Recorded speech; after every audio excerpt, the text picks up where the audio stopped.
자, 지난주에 이어서 요한복음 7장 계속 보도록 하겠습니다.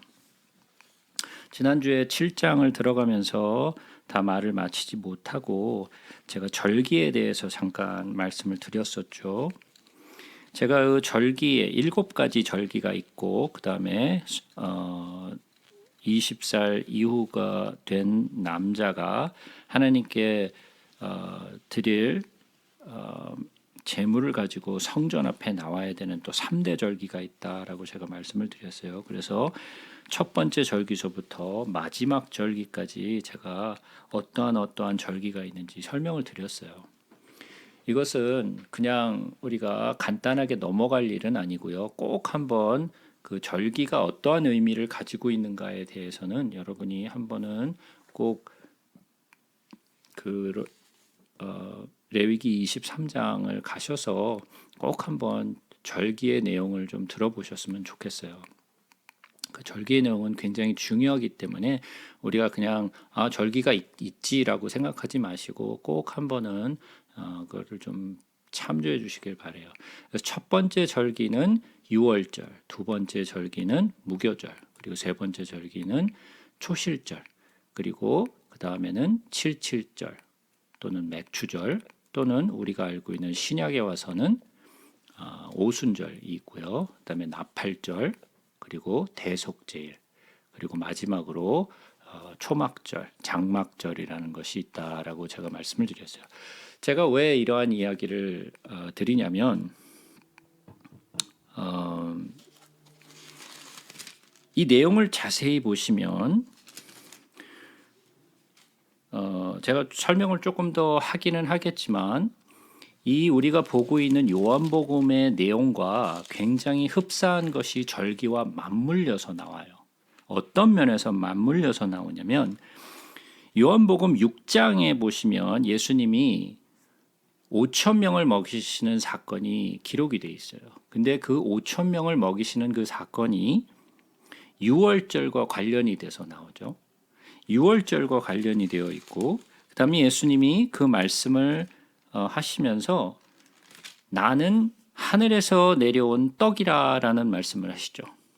그래서 떡에 대해서 말씀을 하시고 그 다음에 7장에 넘어오셔서 이제 말씀을 하시는데 우리가 아직 7장을 다 다루지는 않았지만 이 7장 내용을 좀 살펴보면서 이 절기와 이 6장과 7장의 내용이 어떻게 맞물려 가는지를 한번 저희가 좀 살펴보도록 할게요.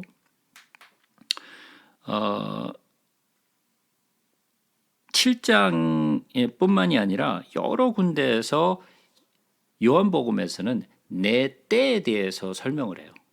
그래서 내 때는 예수 그리스도의 십자가의 죽으심을 상징하는 때라고 제가 말씀을 드렸어요. 그래서 내 때라고 얘기할 때는 예수 그리스도가 십자가에서 우리의 모든 죄를 사하시고 그 다음에 사망을 파하시는 그러한 사건, 그 때를 말씀하신다라고 제가 말씀을 드렸었죠. 계속해서 10절부터 보도록 하겠습니다. 그 형제들이 명절에 올라간 후에 자기도 올라가시되 나타내지 않고 은밀히 가시니라 그랬어요. 뭐 이렇게 어떻게 보면 대단하지 않은 내용인 것 같은데 우리가 이 내용을 좀 자세히 보시게 되면 여러분들은 어떻게 보셨는지 모르겠는데 이 내용은 많은 사람들이 뭐라고 해야 되나 시비를 거는 구절 중에 하나예요. 이게 왜 시비가 되는 구절인가에 대해서 아마 여러분은 생각해 보지 않고 그냥 넘어가셨을 거예요. 그죠? 근데 이 내용을 자세히 보시게 되면 왜 사람들이 이 구절을 가지고 시비를 거는가를 아실 수 있을 거예요. 왜냐하면 우리가 지난주에 보았던 그 7장의 내용 마지막을 다시 한번 보도록 할게요. 5절부터 보시게 되면 이는 이 그 형제들까지도 예수를 믿지 아니함이러라 그랬어요. 예수님의 형제들 또한 예수님이 정말 하나님의 아들이라는 것을 믿지 않았어요. 그 가족들이 믿지 않았다는, 그 형제들이 믿지 않았다는 것은 그 예수님의 동생들이 믿지 않았다는 것뿐만이 아니라 마리아도 마찬가지였다라는 거예요. 마리아와 그 예수님의 동생들 모두가 믿지 않았다라는 거예요. 하다못해 마리아는 자신이 스스로가 성령을 통하여 잉태하고 예수를 낳았음에도 불구하고 남의 이야기를 들은 것도 아니고 자기 스스로의 몸으로 체험했는데도 불구하고 너무나 시간이 오래 지났기 때문에 그의 믿음이 희석되어졌어요. 그래서 믿어지지가 않았던 거예요. 자기가 경험했지만 너무나도 오랜 시간이 흘렀기 때문에 자기의 경험이 이제는 희미해져서 정말 예수인가? 정말 예수가 하나님의 아들인가? 내가 받은 그 예언이 진짜인가? 라는 그 천사의 이야기가 이제는 의심되기 시작됐다는 거죠. 근데 그래서 이 형제들이 예수님께 뭐라 그러냐면 당신이 진짜 하나님의 아들이면 좀 성전에 나가서 좀 나타내 봐라. 진짜면 한번 해봐라 라는 이야기를 한 거예요. 좀 성전에 가서 좀 이렇게 좀 나타나는 일로 좀 보여봐라 라는 이야기를 했다는 거죠. 그런데 예수님이 뭐라고 말씀을 하시냐면 예수께서 이르시되 내 때는 아직 이르지 아니하였거니와 너희 때는 늘 준비되어 있느니라. 세상이 너희를 미워하지 아니하되 나를 미워하니 이는 내가 세상의 일들을 악하다고 증언함이라. 너는 명절에 올라가라. 내 때가 아직 차지 못하였으나 나는 이 명절에 아직 올라가지 아니하노라. 이 말씀을 하시고 갈릴리에 머물러 계시니라 그랬어요.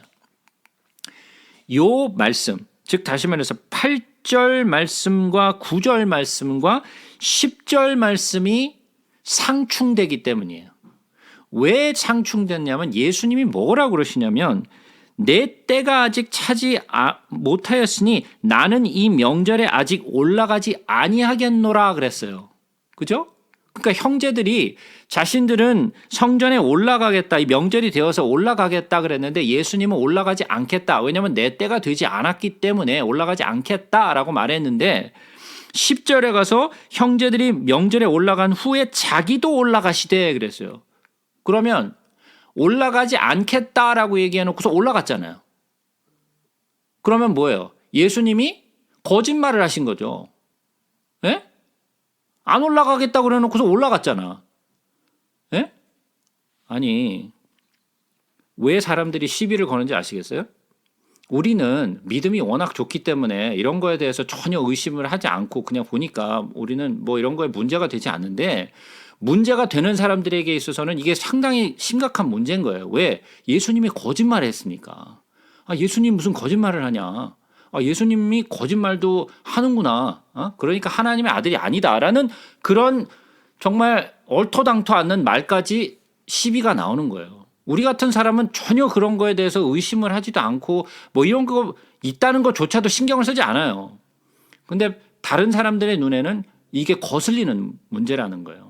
자, 그러면 예수님이 그 형제들에게 거짓말을 한 것이냐라는 거예요. 여러분들은 어떻게 생각하세요?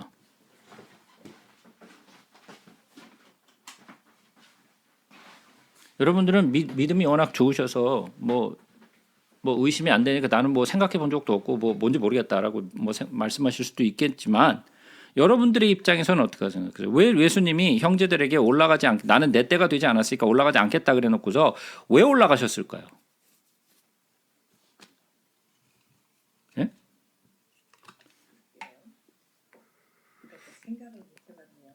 예. 시작부터 걸리죠.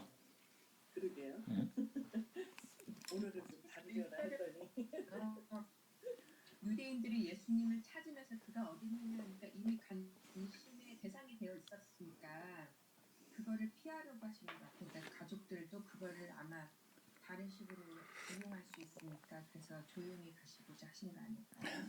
네. 자,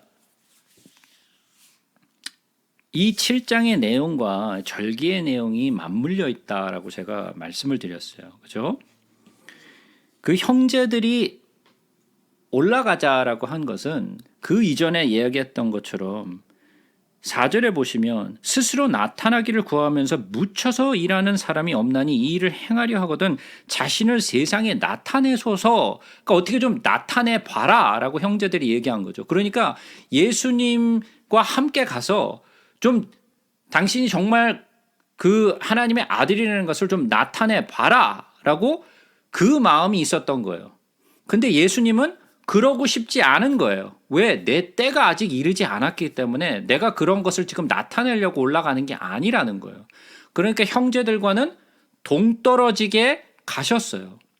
내가 성전에 올라가지 않겠다라는 말이 내 때가 되지 않았다라는 말은 아직 십자가의 때가 되지 않았기 때문에 내가 정말 행해야 할 일은 그 때가 아니다라는 걸 말씀하시는 거예요. 그렇기 때문에 내가 올라간다 안 올라간다의 이야기가 아니라 이 말은 내 때가 아직 아니라는 것을 지금 강조하고 계시는 거예요. 내가 성전에 지금 오늘 내려가냐 올라가냐 안 올라가냐의 이야기가 아니라 내 때가 아직 안 되었다. 초막절의 때가 아직 안 되었다라는 것을 지금 말씀하시는 거 계시는 거예요.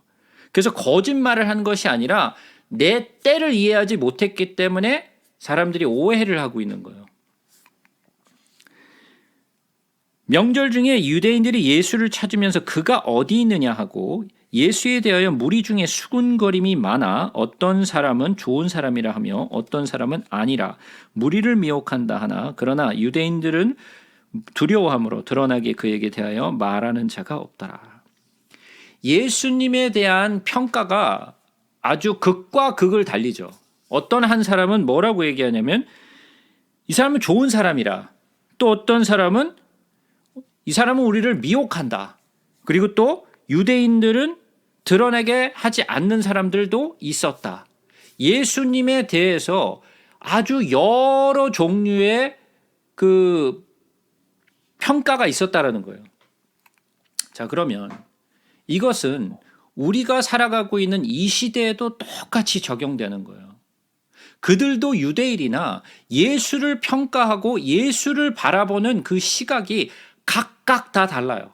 어떤 사람은 하나님의 구원자로 보기도 하지만 어떤 사람은 그냥 선한 가르침을 주는 자. 그래서 어렸을 때 그런 이야기를 많이 들어보셨을 거예요. 야, 교회 나가. 교회는 교회 가면 좋은 거, 착한 거 많이 가르치니까 최소한 교회 나가면 나쁜 짓 안 하니까 거기 가서 좀 좋은 걸 배워. 이런 이야기를 많이 했다고요. 왜? 마치 절간에 보내는 것처럼 교회를 보내나 절간에 보내나 어떤 착한 것들을 배우게 하니까 그러니까 교회에 가라고 하는 사람들이 많았어요. 구원자로서의 예수를 잘 모르고 그냥 거기 가면 좋은 가르침을 준다. 예수 그리스도는 선한 일을 하고 또 병자들을 고쳐주고 또 귀신들을 쫓아주니까 우리에게 유익이 많으니까 우리에게 이득이 되니까 그에게 가고 오는 사람들은 많았으나 진정으로 예수를 아는 사람들은 그렇게 많지 않았다라는 거예요. 오늘날에도 마찬가지예요. 교회를 나오든지 교회를 나오지 않든지 예수에 대해서 이름은 들어봤고 예수에 대해서 나름대로 평가를 하고 있지만 사람들은 다 각자의 평가를 해요. 그러나 그들은 진짜 예수 그리스도가 누구인지 모르는 사람들이 훨씬 더 많아요. 그러니까 형제들이라 할지라도 같은 정말 예수님과 오랜 시간 동안 같이 먹고 자고 한 집에서 살았는데도 불구하고 예수를 모르는 형제들이 있어요. 그러니까 오랜 시간 동안 교회를 다녔다고 해서 오랜 시간 동안 내가 예수를 믿었다고 해서 예수를 온전하게 아는 것은 아니라는 거예요. 이미 명절의 중간이 되어 예수께서 성전에 올라가서 가르치시니 유대인들이 놀랍게 여겨 이르되 이 사람은 배우지 아니하였거늘 어떻게 그를 아느냐 하니 예수께서 대답하여 이르시되 내 교훈은 내 것이 아니요 나를 보내신 이의 것이니라. 사람이 하나님의 뜻을 행하려면 이 교훈이 하나님께로부터 왔는지 내가 스스로 말함인지 알리라. 스스로 말하는 자는 자기 영광만 구하되 보내신 이의 영광을 구하는 자니 자는 참되니 그 속에 불의가 없느니라. 자, 유대인들은 예수님을 잘 알고 있었어요. 왜냐하면 갈릴리 그 근방에서 나사렛 그 근방에서, 그 다음에 가버나움 그 근처에서 예수님이 목수의 아들이라는 것을 사람들은 알고 있었어요. 그리고 그가 어떻게 자라왔는지 또한 어렸을 때부터 보아왔기 때문에 그가 많은 것을 배우지 않았다라는 것을 사람들은 알고 있었어요.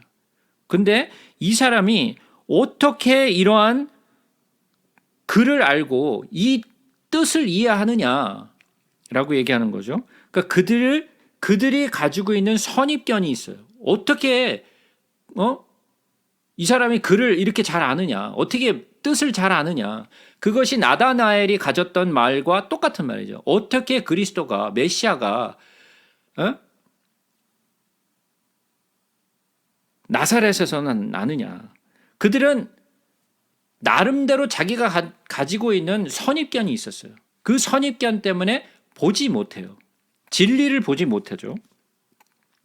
그가 하는 말을 통하여 그가 진리를 얘기하고 있는지 거짓을 이야기를 하고 있는지를 우리가 분별을 해야 되는데 우리가 그 분별을 잘 못해요. 지금 요 시대, 우리가 살아가고 있는 이 시대에는 인포메이션의 홍수가 지금 넘쳐나는 그런 시대에 살고 있어요. 너무나 많은 정보가 막 쏟아져 들어오기 때문에 이 정보 가운데서 어떠한 것이 진리고 어떠한 것이 가짜인지를 구분해내는 것이 너무 어려워졌어요. 예전에는 그 정보가 흐름이 없어서 이 정보가 너무나 공유가 되지 않았기 때문에 알 수가 없었는데 이제는 너무 많아져서 이것이 더 헷갈려져 버리게 된 경우죠. 그러면 우리가 그것을 분별해낼 수 있는 능력을 가지고 있어야 돼요. 그죠? 그렇다면 우리가 어떠한 능력으로 이것을 분별해낼 수 있을까요? 네? 무슨 방법으로 이것을 분별해낼 수 있을까요? 여러분들은 예. 자, 그러면 말씀을 알아야겠죠. 그죠? 말씀을 알아야 우리가 이 말씀과 부합되는 것인지 부합되지 않는 것인지를 알 수 있겠죠. 그죠? 디모데후서 2장에는 이런 말씀이 있죠. 너는 진리의 말씀을 옳게 분별하여 부끄러울 곳이 없는 일꾼으로 인정된 자로 자신을 하나님 앞에 드리기를 힘쓰라 그랬어요. 자, 그러면 진리의 말씀을 옳게 분별하라 그런 거예요. 그러면 사도 바울이 우리에게 진리의 말씀을 옳게 분별하라고 했으면 우리는 분별을 해야 돼요. 그 분별을 하기 위해서는 말씀을 내 안에 품고 있어야만 분별을 할 수 있어요. 내가 말씀을 알지 못하면 분별을 해낼 수가 없어요. 분별을 해낸다라는 것은 언어와 어떠한 기준을 놓고 분별을 하는 거예요. 그 기준이 없으면 분별을 해낼 수가 없어요. 그래서 그 기준을 가져야 되는데 그 기준이 무엇이냐? 하나님의 말씀. 하나님의 말씀은 이 기록된 성경이죠. 그래서 기록된 말씀 밖으로 나가지 말라. 바깥으로 나가지 말라라고 가르치신 거예요. 왜? 진리를 분별해내기 위해서는 진리인 말씀 밖으로 나가면 안 되기 때문에 그래요. 모세가 너희에게 율법을 주지 아니하였느냐? 너희 중에 율법을 지키는 자가 없도다. 너희가 어찌하여 나를 죽이려 하느냐? 이게 충격적인 말이죠. 지금 유대인들에게 예수님이 뭐라고 말씀하시냐면 모세가 너희에게 율법을 주지 않았느냐? 그런데 너희 중에 율법을 지키는 자가 없다. 아니, 유대인들이 얼마나 율법을 철저하게 지키고 있는데 지금도 이 명절에 올라온 이유는 그 율법을 지키기 위해서 이 명절에 올라온 것인데 예수님이 말씀하시는 것은 율법을 지키는 자가 없다 그러는 거예요. 충격적이죠. 아니 율법을 지키기 위해서 지금 명절이 돼서 여기 올라와 있는데 율법을 지키는 자가 없다니 뭔 소리야. 제가 말씀드렸죠. 이스라엘 백성들이 바벨론에서부터 돌아오고 나서는 율법을 지키는데 아주 철저하게 지켰다라고 제가 말씀을 드렸어요. 왜냐하면 하나님의 율법을 지키지 않았기 때문에 우리가 이방인들에게 이렇게 수모를 당하고 이렇게 포로 생활을 하고 나라를 다 빼앗기고 우리는 하나님의 선민인데도 불구하고 하나님 앞에 버림받은 자가 된 것은 우리가 율법을 제대로 지키지 않았기 때문이다라고 생각했기 때문이었어요. 그래서 율법을 지키지 않으면 돌로 쳐서 죽이라 한 말대로 돌로 쳐서 죽이려고 했단 말이에요. 근데 예수님의 진단은 율법을 지키는 자가 없다라는 거예요. 그럼 뭔 말일까요? 그러면 율법을 지키는 자가 없다는 말은 만약에 이것을 갖다가 우리에게 만약에 적용을 해서 이렇게 얘기한다면 한번 생각해 보자고. 너희들 가운데 예배하는 자가 하나도 없다. 만약에 예수님이 그렇게 얘기하신다면 우리 입장으로는 아니 뭔 말이지 또? 우리는 매주 가서 예배를 드리고 있는데 예배하는 자가 하나도 없다니 그게 뭔 소리야? 이런 생각을 하는 것과 똑같은 거예요. 우리는 지금 매주 예배를 드리고 있는데 아무도 어느 누구도 너희들 가운데 예배를 드리는 자가 하나도 없다라고 말씀하신다면 얼마나 기가 막히겠어요. 그 말을 이 사람들이 들은 거예요. 율법을 지키는 자가 하나도 없다. 그러면 율법의 행위를 안 한다는 이야기예요?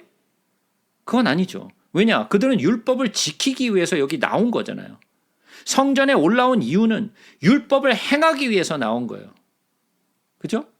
근데 왜 예수님은 율법을 지키는 자가 없다라고 말씀하실까요?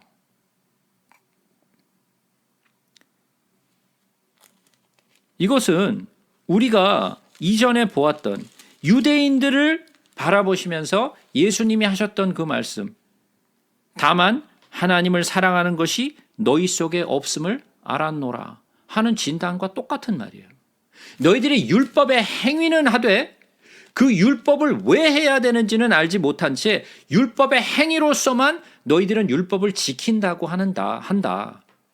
너희들이 그 율법에 기록된 말씀이 무엇인지 모르기 때문에 나를 잡아 죽이려고 하는 것이다. 나는 구원자로 왔는데 너희를 구원하러 왔는데 너희는 율법을 준수한다 하면서 나를 잡아 죽이려고 하는구나 라는 이야기죠. 그들이 율법을 철저히 지킨다고 하면서 예수 그리스도를 십자가에 못 박혀 죽인 사건을 얘기하고 있는 거예요. 그들은 행위로서의 모든 것을 다 했다라고 생각했어요. 모세의 율법을 우리가 지키고 있다라고 생각하고 있었어요. 그러나 어느 누구도 율법을 지키는 자가 없다라는 것이 예수님의 진단이었어요. 우리도 우리 스스로에게 물어봐야 돼요. 주님이 나를 바라보시면서 너희 가운데 예배를 드리는 자가 하나도 없다라고 만약에 우리에게 말씀하신다면 나는 도대체 어떻게 반응을 해야 되는가? 라는 거예요. 무리가 대답하되 당신은 귀신이 들렸도다. 누가 당신을 죽이려 하나이까?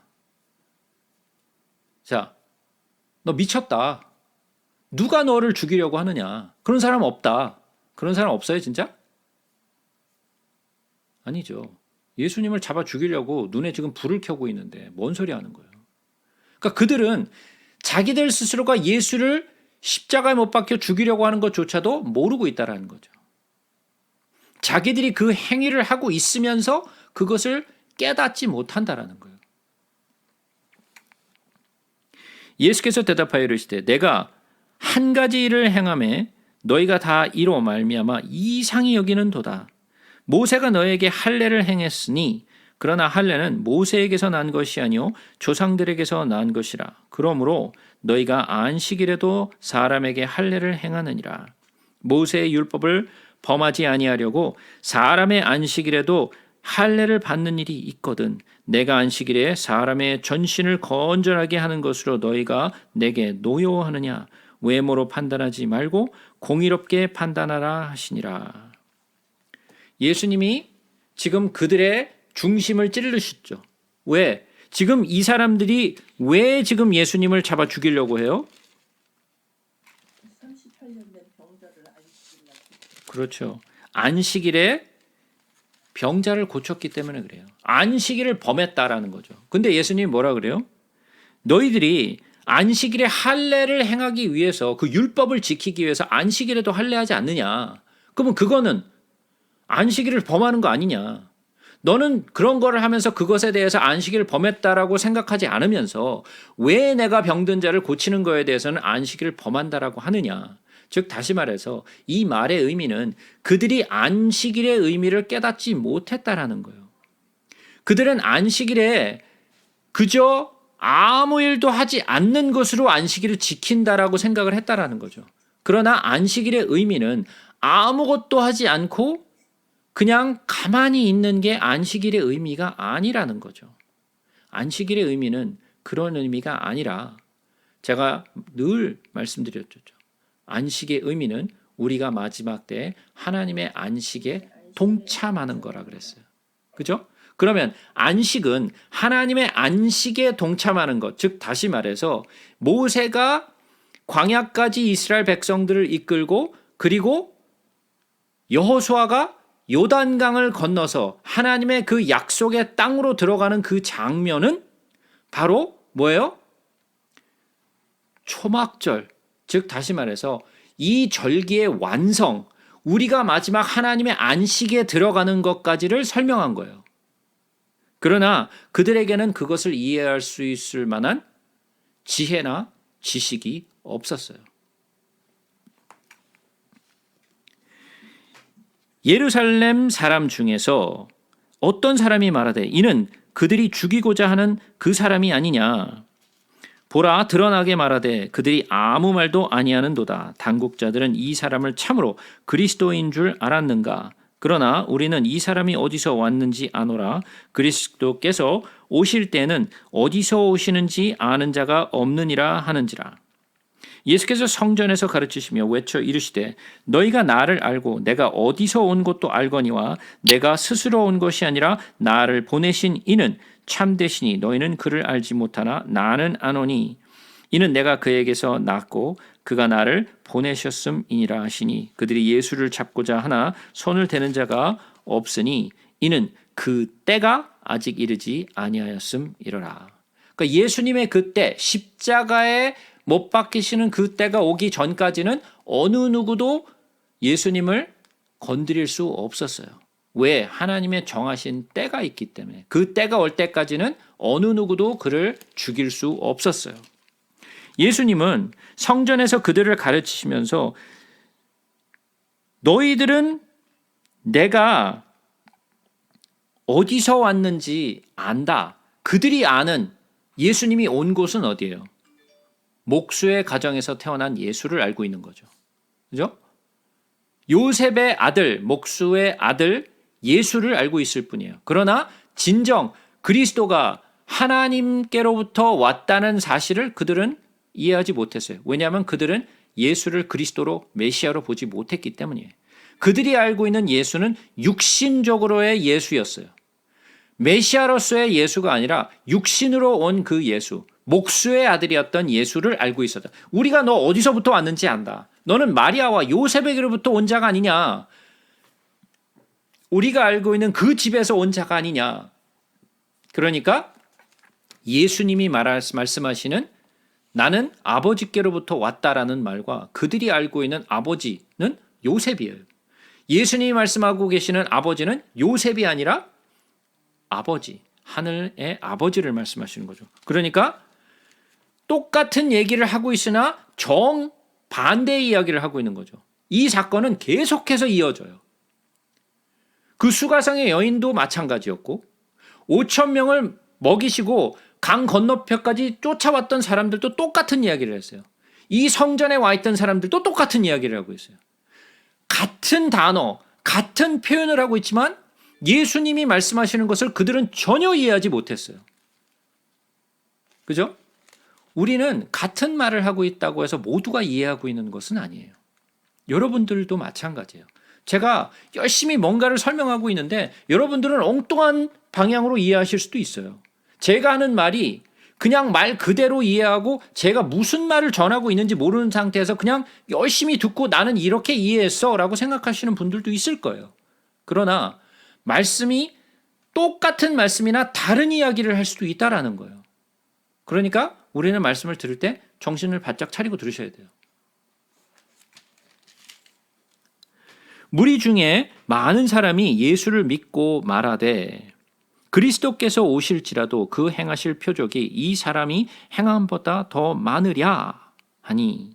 그러니까 즉 다시 말해서 아니 정말 그리스도께서 오신다 할지라도 지금 이 사람이 행해놓은 것보다 더 많은 것을 행하겠느냐. 지금 이가 그렇게 많이 행하고 있는 것은 그가 그리스도라는 거 아니냐라는 걸 지금 얘기하고 있는 거죠. 예수에 대하여 무리가 수군거리는 것이 바리새인들에게 들린지라. 대제사장들과 바리새인들이 그를 잡으려고 아랫사람들을 보내니 예수께서 이르시되 내가 너희와 함께 조금 더 있다가 나를 보내신 이에게로 돌아가겠노라. 너희가 나를 찾아도 만나지 못할 것이요 나 있는 곳에 오지도 못하리라 하시니 이에 유대인들이 서로 묻되 이 사람이 어디로 가기에 우리가 그를 만나지 못하리요 헬라인 중에 흩어져 사는 자들에게로 가서 헬라인을 가르칠 터인가 나를 찾아도 만나지 못할 터이요 나 있는 곳에 오지도 못하리라 한 이 말이 무슨 말이냐 하니라. 예, 똑같은 이야기죠. 지금 같은 이야기를 하고 있으나 이 바리새인들이나 이 유대인들은 예수님이 하는 말을 전혀 이해하지 못하고 있어요. 그죠? 예수님이 하시는 것은 아버지께로 간다라는 것은 하늘나라로 다시 돌아가시겠다라는 말씀을 하고 계신 건데 지금 그들이 생각하고 있는 것은 아니 그가 그리스도로 간다는 이야기냐. 엉뚱한 얘기 하고 있는 거죠. 똑같은 이야기를 하고 있으나 완전히 반대는 아니지만 엉뚱한 해석을 하고 있다라는 거죠. 명절 끝날 곧 큰 날에 예수께서 서서 외쳐 이르시되 누구든지 목마르거든 내게로 와서 마시라. 나를 믿는 자는 성경의 이름과 같이 그 배에서 생수의 강이 흘러나오리라 하시니 이는 그를 믿는 자들이 받을 성령을 가리켜 말씀하신 것이라. 예수께서 아직 영광을 받지 않으셨으므로 성령이 아직 그들에게 계시지 아니하시더라. 그랬어요.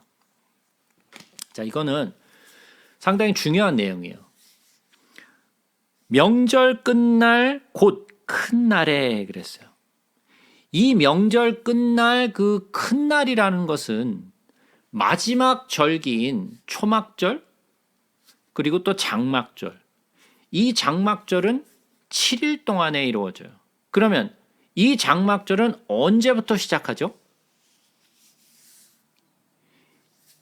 일곱째 달 15일부터 시작을 하죠. 일곱째 달은 티시리 달이에요. 티시리 달 15일부터 7일 동안 장막절을 보내게 돼요. 그러면 15일, 16일, 17일, 18일, 19일, 20일, 22일까지죠. 그죠? 22일까지예요.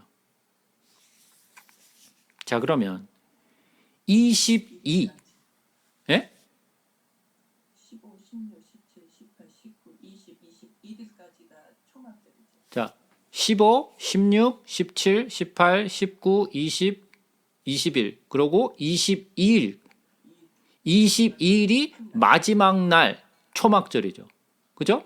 7일은 초막절인데 마지막 7일이 끝나고 8일 지금 여기 나와 있는 명절 끝날 곧 큰 날 이게 8번째 날이에요.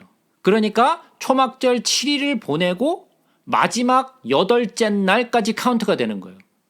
초막절 자체는 7일이에요. 그러면 이들이 초막절에 집을 나와서 바깥에다가 초막을 지어요. 초막을 짓고 7일이 되는 그날에 모두 장막을 걷어요. 그리고 집으로 다시 돌아가요. 그죠? 7일을 마치고 집으로 돌아가요. 그게 8일이에요. 그러면 장막일은 7일이나 그들이 함께 장막일을 보내는 것은 8일이에요.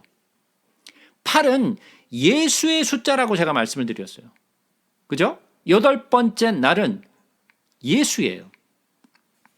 자, 그러면 예수님이 그 큰 날에 예수께서 서서 외쳐서 이르시되 누구든지 목마르거든 내게로 와서 마시라 그랬어요. 생수를 마시라는 거죠. 이것이 예수님이 그 수가성 여인에게 얘기했던 그 생명수, 생수를 얘기하는 거예요. 그죠? 나를 믿는 자는 성경의 이름과 같이 그 배에서 생수의 강이 흘러나오리라 하시니 그랬어요.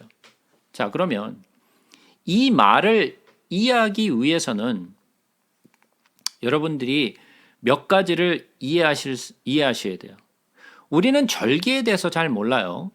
근데 이 장막절의 절기에 유대인들이 무엇을 했냐면 이 실로암에서 물을 떠와요. 실로암에서 물을 떠와가지고 성전에 물을 부어요.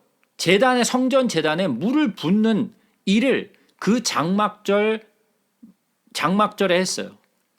그래서 그 실로암에서 떠오는 물을 대제사장이 성전의 제단에 뿌리면서 비를 기원하는 그런 기도를 했어요.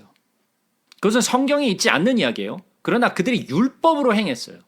마치 장로의 유전인 것처럼 그런 행위를 했어요. 하나님의 율법에, 모세의 율법에는 그런 이야기가 기록되어 있지 않지만 그들 스스로가 그 행위를 했어요. 그러면서 그들이 성전 제단에 물을 부으면서 그들이 어떠한 말씀을 읽었는데 그 읽은 말씀이 있는데 그 읽은 말씀이 무엇인지 한번 찾아보도록 하죠. 이사야서 12장으로 한번 가서 보겠습니다. 이사야서 12장 1절부터 한번 보겠습니다. 그날에 내가 말하기를 여호와여 주께서 전에는 내게 노하셨사오나 이제는 주의 진노가 돌아섰고 또 주께서 나를 안위하시오니 내가 주께 감사하겠나이다 할 것이니라. 보라, 하나님은 나의 구원이시라. 내가 신뢰하고 두려움이 없으리니 주 여호와는 나의 힘이시며 나의 노래시며 나의 구원이심이라. 그러므로 너희가 기쁨으로 구원의 우물에서 물을 기르리로다. 자, 요 이사야 12장의 1절부터 3절을 그들이 외우면서 그 기도를 드렸어요. 근데 이 이사야서 12장 1절부터 3절 그 가운데 요 3절을 되새겼어요. 그러므로 너희가 기쁨으로 구원의 우물들에서 물을 기르리로다. 이것이 제가 말씀드렸던 그 실로암에서 물을 떠와서 성전 제단에 부으면서 구원의 우물들에서 물을 길러 주께 드립니다 라는 것으로 이 구절을 감사의 찬양을 했어요. 근데 이 이사야서 12장의 내용을 잘 읽어보시면 2절 3절을 보세요. 하나님은 나의 구원이시라. 내가 신뢰하고 두려움이 없으리니 주 여호와는 나의 힘이시며 나의 노래시며 나의 구원이시로다. 이게 누구예요? 예수란 말이에요. 이게 예수예요. 그죠? 너희가 기쁨으로 구원의 우물들에서 물을 기르리로다. 그러니까 그 구원의 우물, 이게 뭐예요? 이게 생명수란 말이에요. 이게 생명수예요. 그죠? 그러면 이 생명수를 제단에 들이부었단 말이에요. 근데 이 말은 그들이 알지도 못하면서 이 행위를 하는데 그 행위에 담겨진 의미를 이해하지 못했어요. 자기들은 행하고 있는데 그게 무슨 의미를 가지고 있는지조차도 이해하지 못해. 그냥 그것을 행위로서만 했어요. 근데 어떻게 보면 그들이 외운 이 구절은 정확한 구절이었어요. 정확한 구절을 뽑아서 감사의 찬양을 부르면서도 그들은 이해하지 못했다라는 거예요. 근데 이 말을 또 이해하기 위해서는 우리는 스가랴서를 좀 이해하셔야 돼요. 자, 그럼 이번에는 스가랴서로 한번 가서 보겠습니다.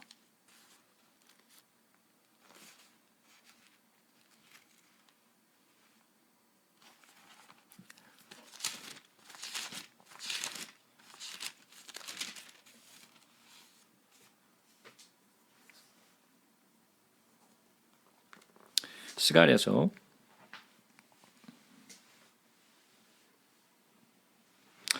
14장으로 가서 보겠습니다.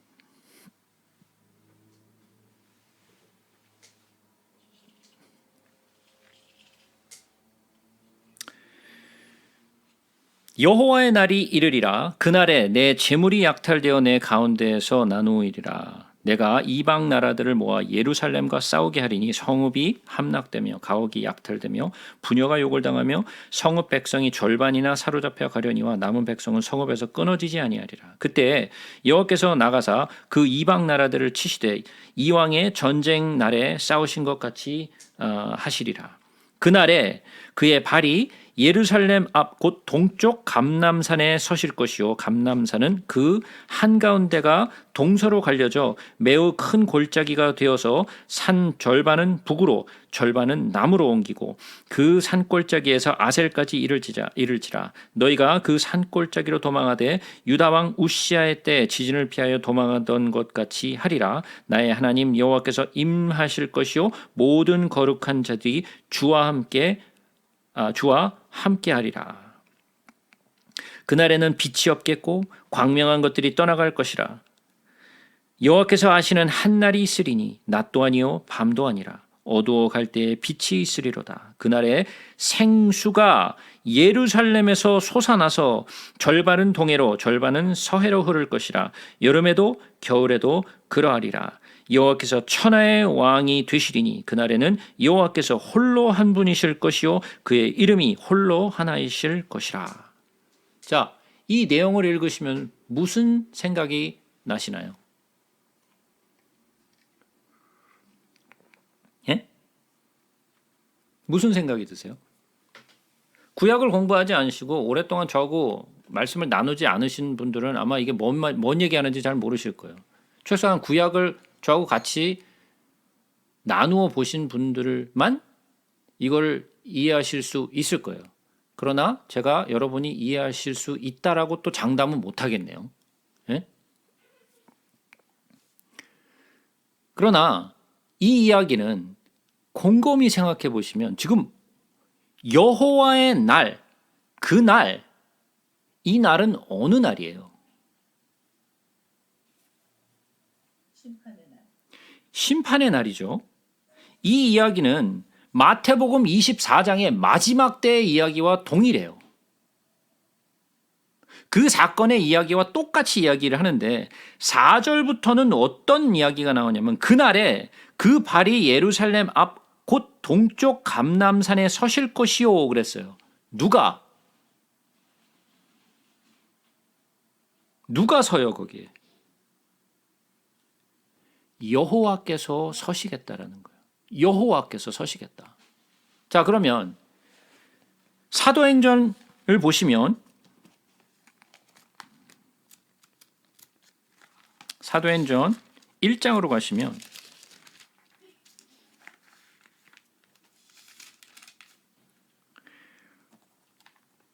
9절부터 봅니다. 이 말씀을 마치시고 그들이 보는데 올려져 가시니 구름이 그를 가려 보이지 않게 하더라. 올라가실 때에 제자들이 자세히 하늘을 쳐다보고 있는데 흰옷 입은 두 사람이 그들 곁에 서서 이르되 갈릴리 사람들아 어찌하여 서서 하늘을 쳐다보느냐. 너희 가운데에서 하늘로 올려주신 이 예수는 하늘로 가심을 본 그대로 오시리라 하였느니라. 예수님이 어디로 승천하셨어요? 어디에서 승천하셨어요? 12절에 보시면 아시죠? 제자들이 감람원이라 하는 산으로부터 예루살렘에 돌아오니 그랬어요. 그러면 그들이 들었던 곳이 어디예요? 감람산이었어요. 감람산에서 승천하셨어요. 그리고 천사가 뭐라 그래요?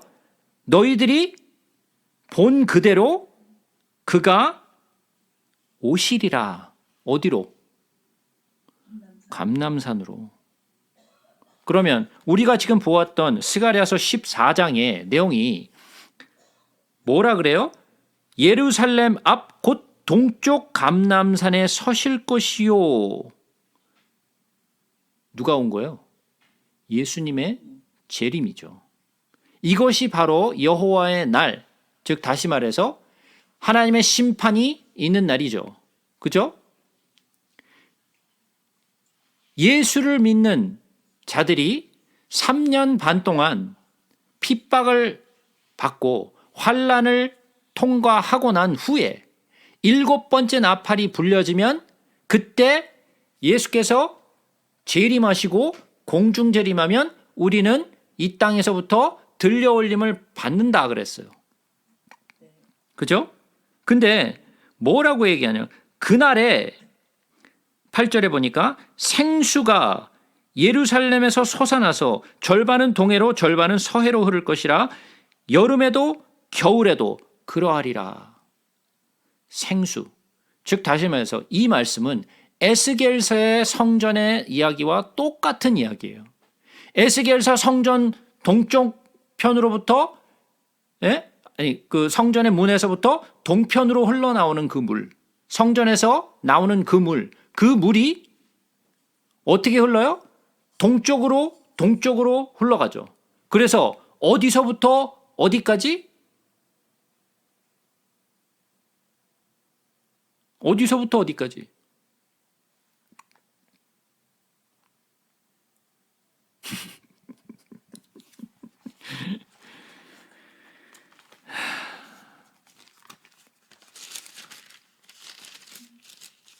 자, 우리 에스겔서로 한번 가져보겠습니다.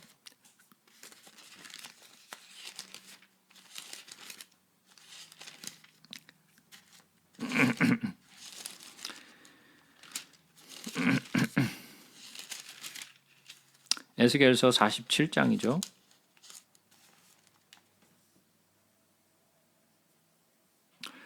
에스겔서 47장 6절부터 봅니다. 그가 내게 이르시되 인자야 내가 이것을 보았느냐 하시고 나를 인도하여 강가로 돌아가기로 하시기로 내가 돌아가니 강 좌우편에 나무가 심이 많더라. 그가 내게 이르시되 물이 동쪽으로 향하여 흘러 아라바로 내려가서 바다에 이르리니 이 흘러내리는 물로 그 바다의 물이 되살아 나리라.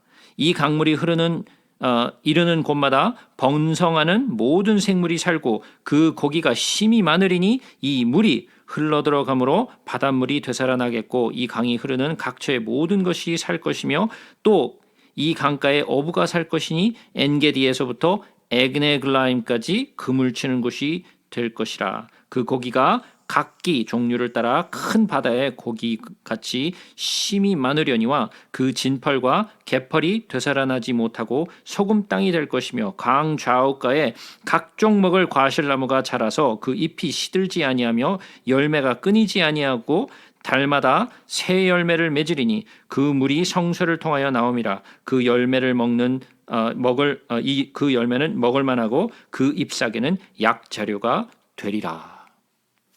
이것이 에스겔 성전의 환상이죠. 여기서도 마찬가지로 성소에서부터 물이 흘러나와 가지고 어떻게 돼요? 동편으로 흘러가죠. 근데 처음에는 어떻게 됐어요? 발목에 이르죠. 두 번째는 물이 허리에 이르죠. 세 번째는 물을 건너갈 수 없을 정도로 물이 창성하여서 헤엄칠 만한 물이 되었죠. 그 물은 어디를 흘러 들어가요? 엔게디에서부터 에네글라임까지. 어디를 흘러간 거예요? 사해를 통해서 간 거죠. 사해를 흘러갔어요. 사해는 아무것도 살 수 없는, 박테리아도 살 수 없는 그런 물인데 그 물이, 생수가 성소에서부터 나온 물이 사해를 스쳐 흘러가니까 그 사해가 모든 것이 살아나는 그런 생수가 되었다라는 이야기예요. 자, 그러면 내용을 다시 한번 보자고요. 지금 제가 이야기하고 있는 모든 사건은 뭐예요? 장막절 마지막 날에, 장막절 마지막 날에 8일째, 즉 다시 말해서 예수의 날에 예수 그리스도가 다시 감람산에 오는 그때에서부터 예수 그리스도가 우리를 데리고 마지막 안식으로 들어가는 그때를 얘기하는 거죠. 자, 그러면 지금 그들은 스가랴서 14장으로 다시 돌아와서 스가랴서 14장 16절부터 다시 봅니다. 예루살렘을 치러 왔던 이방 나라들 중엔 남은 자가 해마다 올라와서 그 왕 만군의 여호와께 경배하며 초막절을 지킬 것이라 그랬어요. 초막절을 지킬 것이라. 자, 땅에 있는 족속들 중에 그 왕 만군의 여호와께 경배하러 예루살렘에 올라오지 아니하는 자들에게는 비를 내리지 아니할 것인즉 만일 애굽 족속에 올라가지 아니할 때에는 비 내림이 있지 아니하리니 여호와께서 초막절을 지키러 올라오지 아니하는 이방 사람들을 치심에 재앙을 그에게 내리실 것이라. 자, 초막절 그리고 뭐를 내리지 않겠다고요? 예루살렘에 올라오지 아니하는 자에게는 비를 내리지 않겠다 그랬어요. 제가 아까 말씀드렸죠. 유대인들이 초막절에 뭐를 했다고요? 실로암에서 물을 떠다가 제사장이 성전에 물을 부으면서 비를 기원하는 기도를 드렸다 그랬죠. 그게 지금 요 스가랴의 내용이에요. 예? 자, 그러면 예루살렘에 올라오지 않는 자들에게 비를 내리지 않겠다. 그럼 이 비는 뭐예요? 자, 이 비는 우리가 한번 생각해 보자고요. 엘리야가 3년 반 동안 비가 내리지 않았는데 그래서 사람들이 먹을 수 있는 게 없었어요. 근데 갈멜산에 올라가서 850명이죠? 750명인가요? 850명인가요? 올라가서 그 거짓 선지자들과 거짓 제사장들과 바알과 아세라 선지자들과 싸우면서 무엇을 끌어냈어요? 비를 내렸단 말이에요.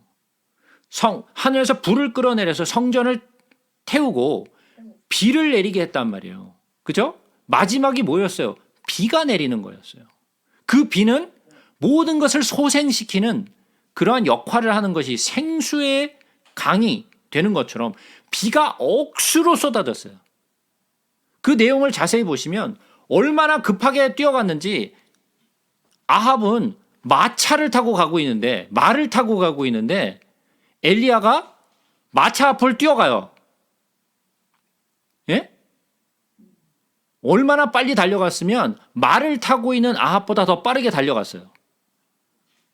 그러니까 비가 그냥 무슨 가랑비 내리듯이 내린 게 아니라 비가 막 억수로 쏟아졌어요. 자, 그러면 뭐가 지금 계속해서 반복돼서 나와요? 초막절과 예수와 물, 생수가 같이 계속해서 겹쳐서 나오고 있죠. 그죠? 자, 이번에는 요한계시록으로 한번 가서 보겠습니다.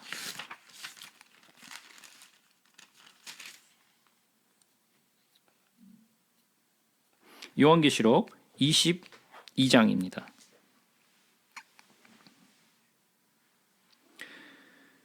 또 그가 수정같이 맑은 생명수의 강을 내게 보이시니 하나님과 및 어린 양의 보호자로부터 나와서 길 가운데 흐르더라. 강 좌우에 생명나무가 있어 12가지 열매를 맺되 달마다 그 열매를 맺고 그 나무 잎사귀들은 만국을 치료하기 위하여 있더라. 우리가 지금 읽었던 내용과 거의 흡사한 내용이죠.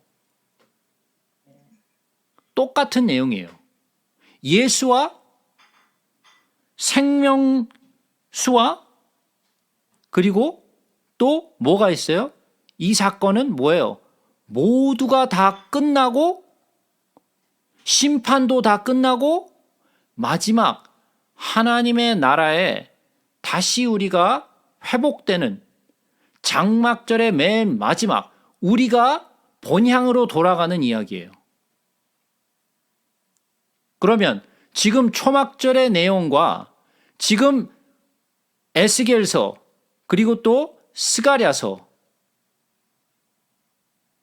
이사야서 그리고 요한계시록에 이르기까지 이 모든 것이 다 연결되어 있는 이야기라는 거예요.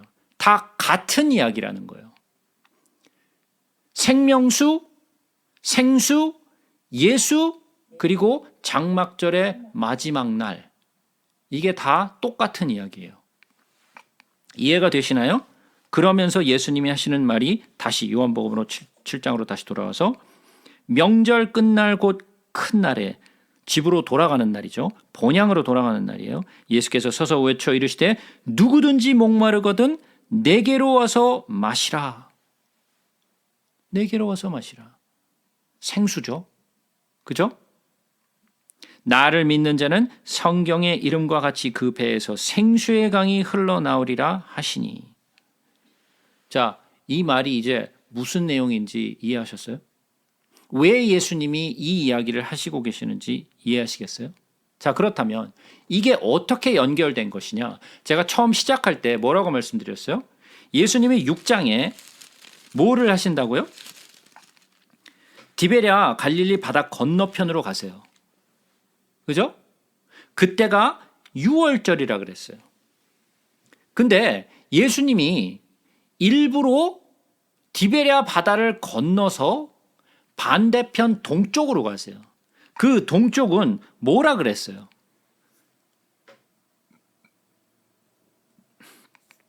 광야 같은 곳이라 그랬죠. 광야 같은 곳이라 그랬어요.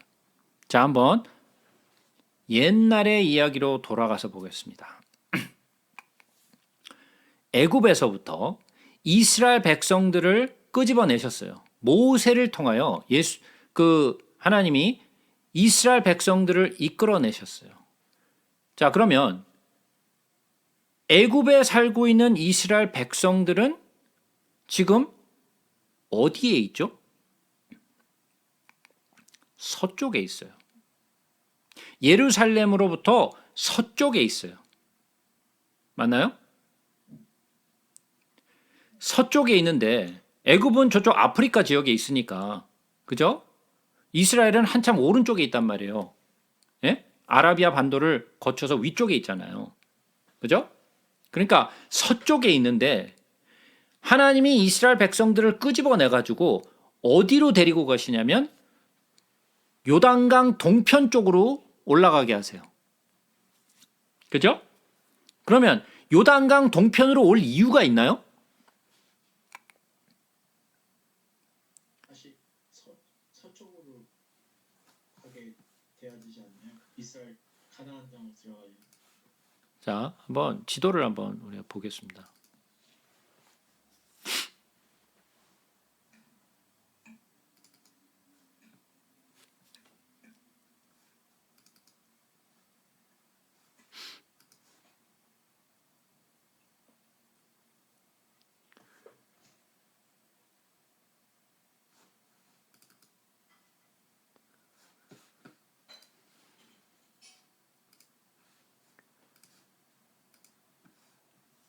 그림 보이시나요?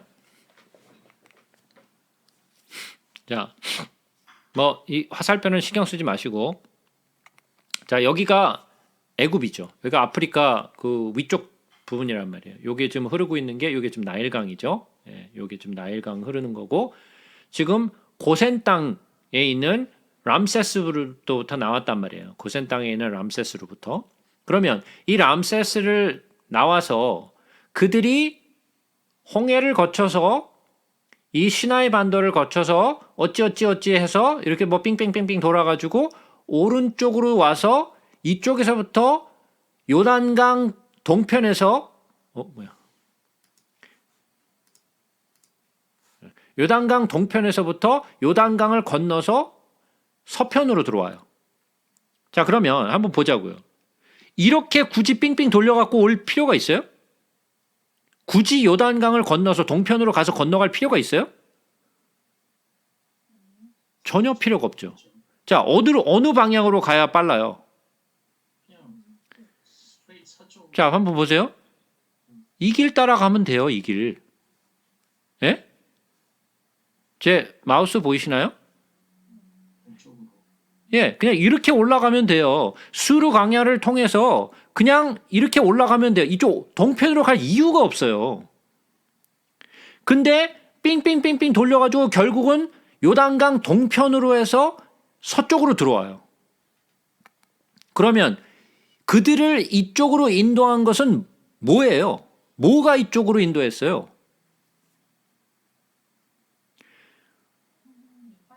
하나님이 구름 기둥과 불 기둥이 그쪽으로 인도했잖아요. 그들이 따라간 것은 구름 기둥과 불 기둥이었단 말이에요.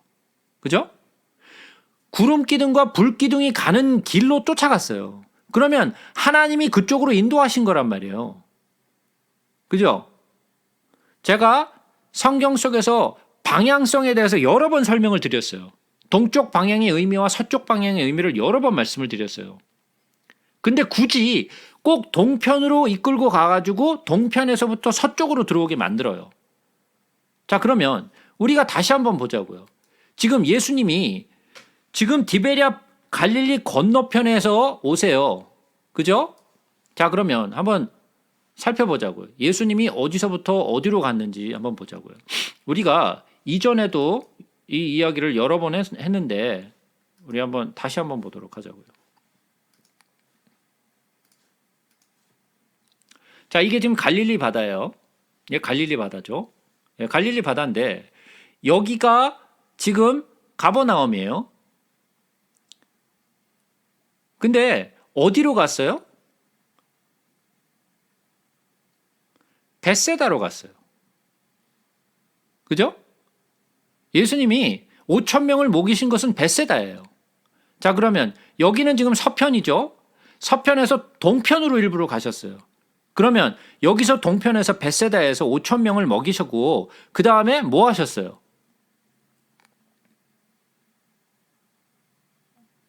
예? 예수님이 5천 명을 먹이시고 뭐 하셨어요 거기서? 일단은 산에 올라가서 기도하시고 제자들 따뜻한 물을 주고 그날 저녁에 기도하시고 그 다음에 제자들은 미리 보내셨죠. 그리고 제자들은 여기를 건너오는데 풍랑이 일어가지고 한참 헤매고 있는데 예수님이 그들을 바라보시고 여기에 물을 걸어오시죠. 그래서 제자들이 깜짝 놀라죠. 그죠? 거기서 베드로가 물 위를 걷는 체험을 하잖아요. 그리고 예수님이 배에 오르시자마자 배가 어디로 왔어요? 다시 강 건너편으로 왔죠. 자, 그러면 동편에 간 것은 유일하게 그들에게 떡을 먹이러 가신 거예요. 그것밖에 한 일이 없어요. 그거 말고 다른 일을 하신 게 없어요. 그 사건, 벳세다의 사건 이후에 아무 일도 없었어요. 그리고 그 다음날 배를 타고 다시 돌아오세요. 그래서 많은 무리들이 예수님이 거기 없는 것을 보고 배를 타고 건너편으로 쫓아왔단 말이에요. 그게 6장의 사건이에요. 그죠? 자, 그러면 일부러 동편으로 가신 거예요. 근데 그 동편의 벳세다를 뭐라 그랬다고요? 제가 광야라 그랬어요. 그러면 광야에서 일부러 다시 들어온 거예요.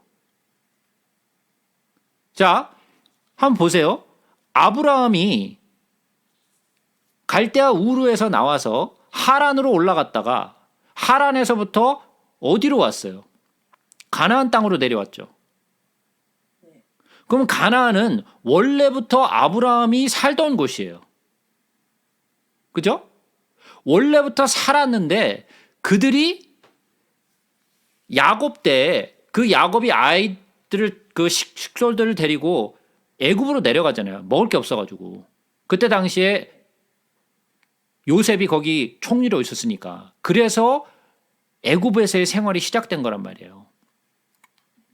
그죠? 그러면 원래 가나안 땅에 살고 있었는데 그들이 애굽 땅에 있다가 애굽 땅에서 430년을 지내고 그 다음에 모세를 통해서 그들을 이끌어내셔서 광야로 이끄시고 광야에서부터 에덴 동편을 건너서 들어오게 만들었어요. 자, 그러면 예수님이 원래 이쪽에 서쪽에 계셨는데 일부러 어디로 가셨다고요? 동편으로 가셨어요. 동편으로 가셔서 벳세다에 가셔가지고 거기에서 5천 명을 떡으로 먹이시고 그 다음에 건너오세요. 그러니까 사람들이 어떻게 했어요? 배를 타고 건너왔어요. 그죠? 꼭 뭐를 보여주는 것 같아요? 출애굽 당시 예. 예수님이 마치 모세가 그들을 이끌고 광야로 가서 들어오신 것처럼 똑같은 일을 반복하고 계시는 거예요. 근데 그들이 쫓아왔을 때 나누었던 이야기를 한번 생각해 보자고요. 예수님이 자기를 보고 뭐라 그러셨어요? 나는 하늘에서 내려온 내연 생명의 생명의 떡이라 그랬어요. 산 떡이라 그랬어요. 그러니까 그들이 뭐라 그랬어요? 우리 조상들은 광야에서 만나를 먹었다 그랬어요. 그래서 우리에게도 그 만나를 먹게 하라라고 얘기했단 말이에요. 그 만나의 기적을 보여달라라고 얘기한 거예요. 근데 예수님이 그 만나를 먹은 너희 조상들은 죽었으나 내가 주는 떡을 먹는 자는 죽지 아니하리라 그랬어요. 자, 그러면 예수님이 나는 생명의 떡이라라고 말씀하신 것은 무엇과 연관된 말이었어요? 이스라엘 백성들은 만나를 얘기했어요. 근데 그 만나는 예수 그리스도를 표징한 예표였어요.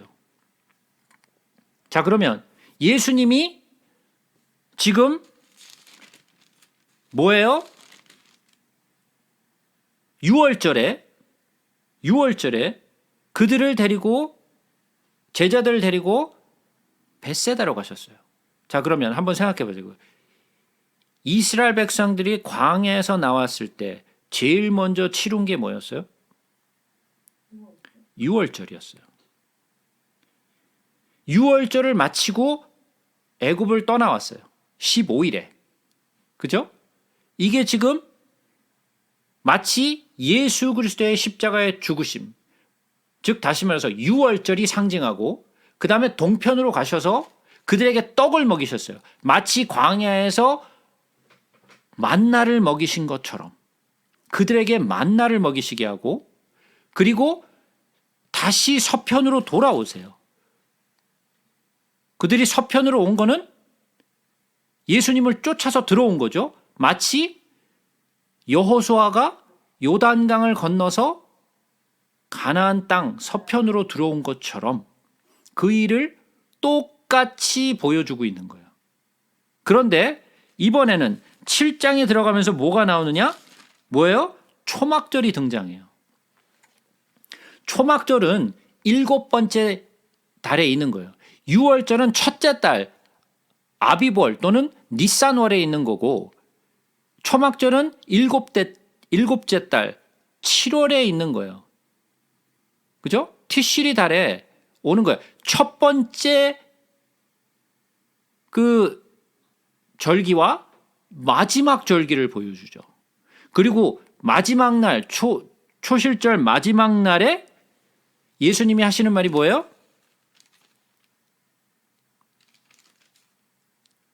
누구든지 목마르거든 내게로 와서 마시라. 나를 믿는 자는 성경의 이름과 같이 그 배에서 생수의 강이 흘러나오리라 하시니 이는 그를 믿는 자들이 받을 성령을 가리켜 말씀하신 것이라. 예수께서 아직 영광을 받지 아니하셨으므로 성령이 아직 그들에게 계시지 아니하시더라. 자, 그러면 여기서 생수의 강이 뭐예요? 성령이에요.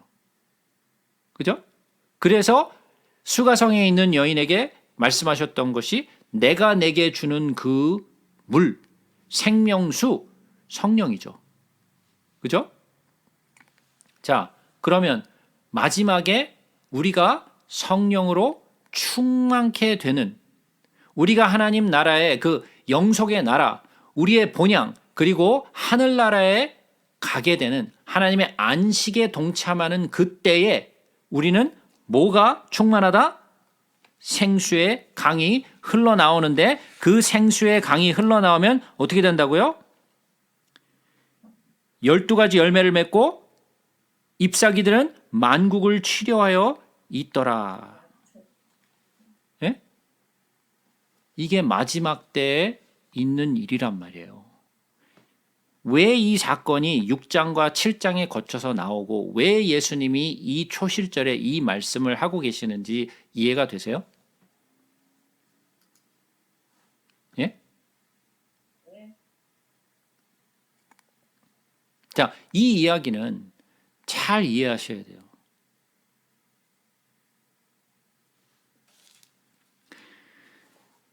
자, 우리가 누구든지 목마르거든 내게로 와서 마시라 그랬는데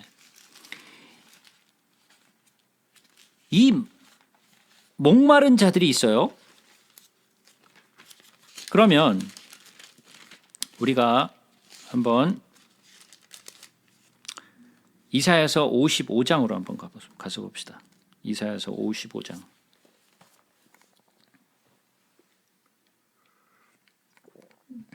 이사야서 55장.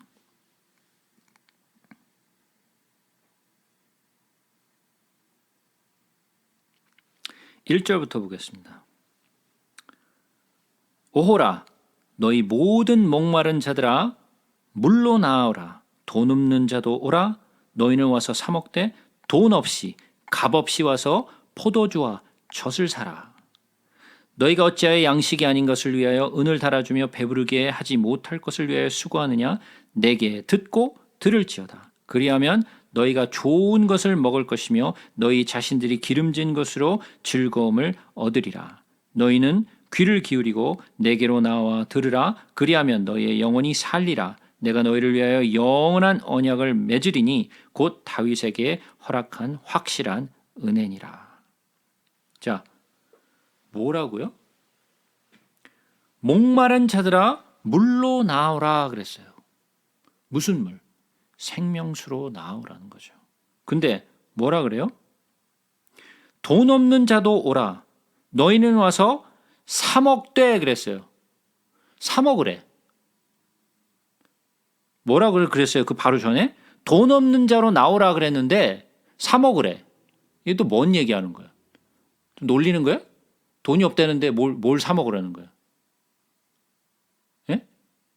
하나님 지금 우리 놀리는 거야? 야, 돈 없는데 여기 나와. 근데 뭐라 그래요? 그 다음에 돈 없이 값 없이 와서 포도주와 젖을 사라. 근데 여기서 사 먹되라는 말은 뭔 말이에요, 그러면? 예? 사 먹되라는 말이 왜 붙어 있는 거예요? 예? 누군가는 값을 치러야 된다는 얘기 아닌가요? 그렇죠. 누가 값을 치르나요? 그렇죠. 예수가 치르시는 거예요. 우리는 가서 공짜로 먹는데 누군가가 값을 치러야 돼. 그 값을 누가 치르는 거예요? 예수가 치르시는 거예요. 나를 위해 값을 치르셨어요. 어디서? 십자가 위에서. 나의 죄의 값을 치르셨기 때문에 내가 내 자신의 죄 값을 치르지 않아도 되는 거예요. 나는 그 값을 페이할 수 없어요. 그건 너무너무 비싼 거기 때문에 우리는 그 값을 페이할 수 없어요. 우리에게 그런 능력이 없어요. 그런데 예수님이 그 값을 미리 치르셨어요. 어디서? 십자가 위에서. 그러니까 돈 없는 자도 와서 먹으라는 거예요. 뭐를? 생명수를. 그러면 우리에게 주시고자 하는 것은 뭐라고요? 예, 생명이요, 구원이에요. 아버지의 마음은 우리를 싹 쓸어다가 다 갖다 불 속에 그냥 태워버리는 것이 아버지의 마음이 아니에요. 아버지의 마음은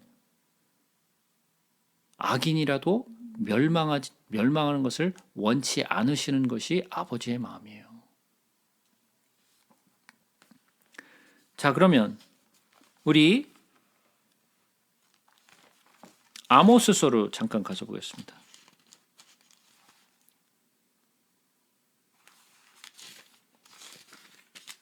아모스.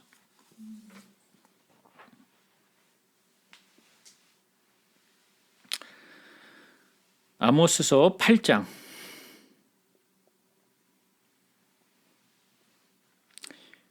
11절부터 보겠습니다. 주 여호와의 말씀이니라. 보라, 날이 이를지라 내가 기근을 땅에 보내리니 양식이 없어 주림이 아니며 물이 없어 가람이 아니요 여호와의 말씀을 듣지 못한 기갈이니라. 사람이 이 바다에서 저 바다까지 북쪽에서 동쪽까지 비틀거리며 여호와의 말씀을 구하려고 돌아다녀도 얻지 못하리니 그날에 아름다운 처녀와 젊은 남자가 다 갈아여 쓰러지리라. 왜 사람들이 쓰러지는 거예요?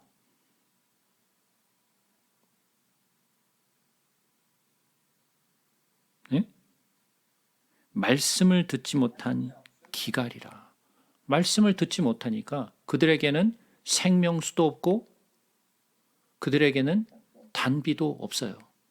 그들은 말씀이 없기 때문에 그 기갈 때문에 죽어요. 자, 지금 계속해서 나오는 것은 생수의 강 단비였어요. 그죠? 자, 그러면 이 세상에, 지금 우리가 살아가고 있는 세상에 말씀은 풍성해요. 그러나 말씀을 듣는 자는 없어요. 말씀은 많으나 말씀을 갈급해하는 자는 없어요.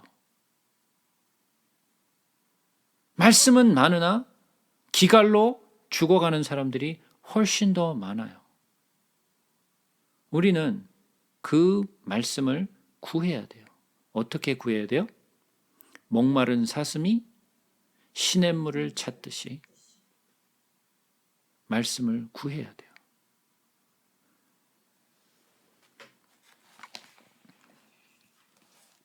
자, 다시 요한복음으로 돌아와서, 자, 그러면 성령을 가리켜 말씀하신 것이라 예수께서 아직 영광을 받지 않으셨으므로 성령이 아직 그들에게 계시지 아니하시더라 그랬어요. 성령이 안 계셨어요? 그때?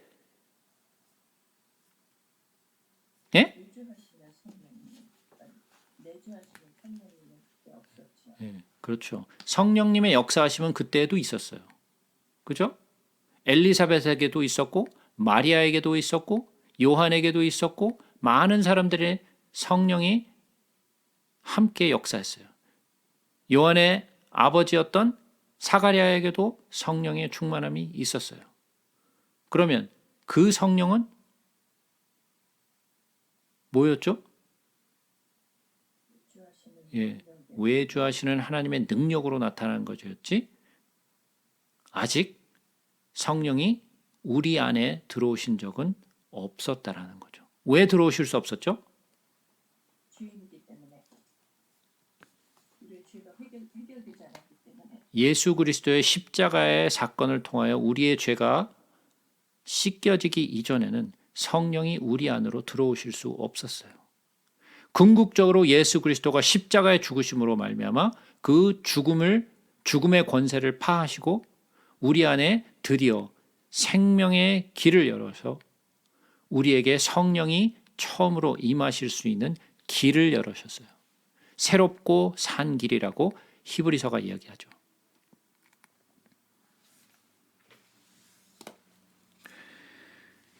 자, 다시 돌아옵니다. 40절.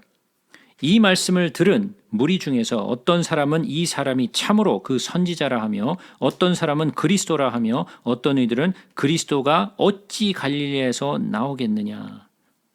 아직도 사람들은 예수를 두고 분분한 평가를 내리고 있죠.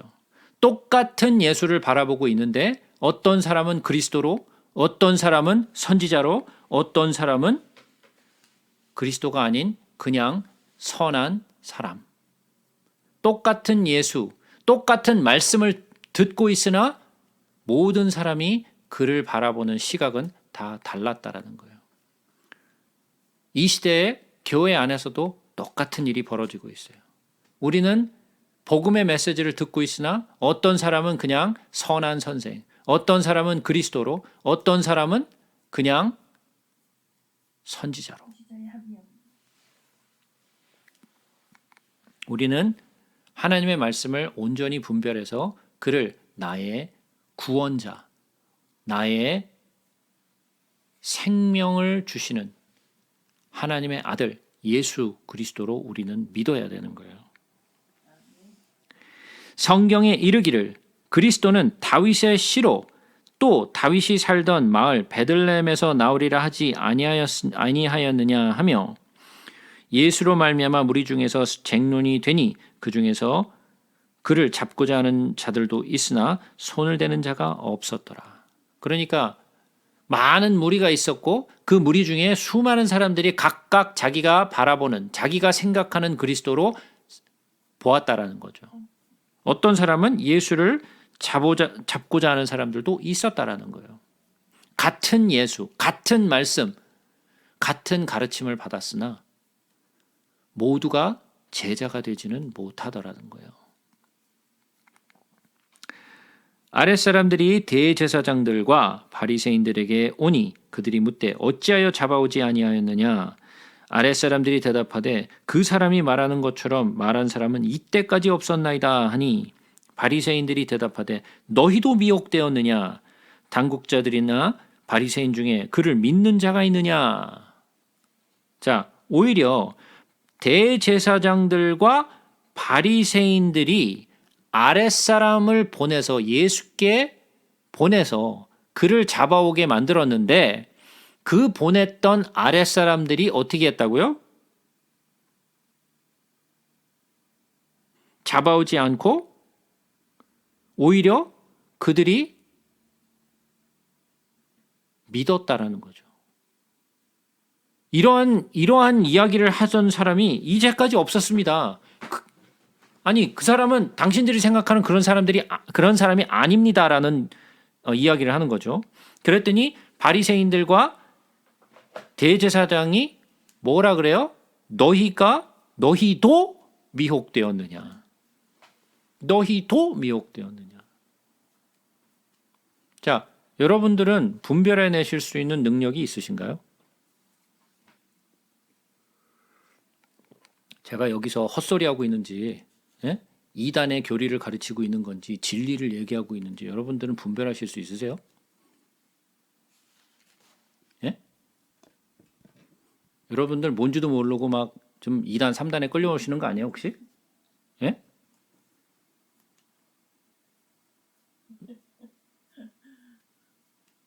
아니 분별을 하셔야 될 거 아니에요.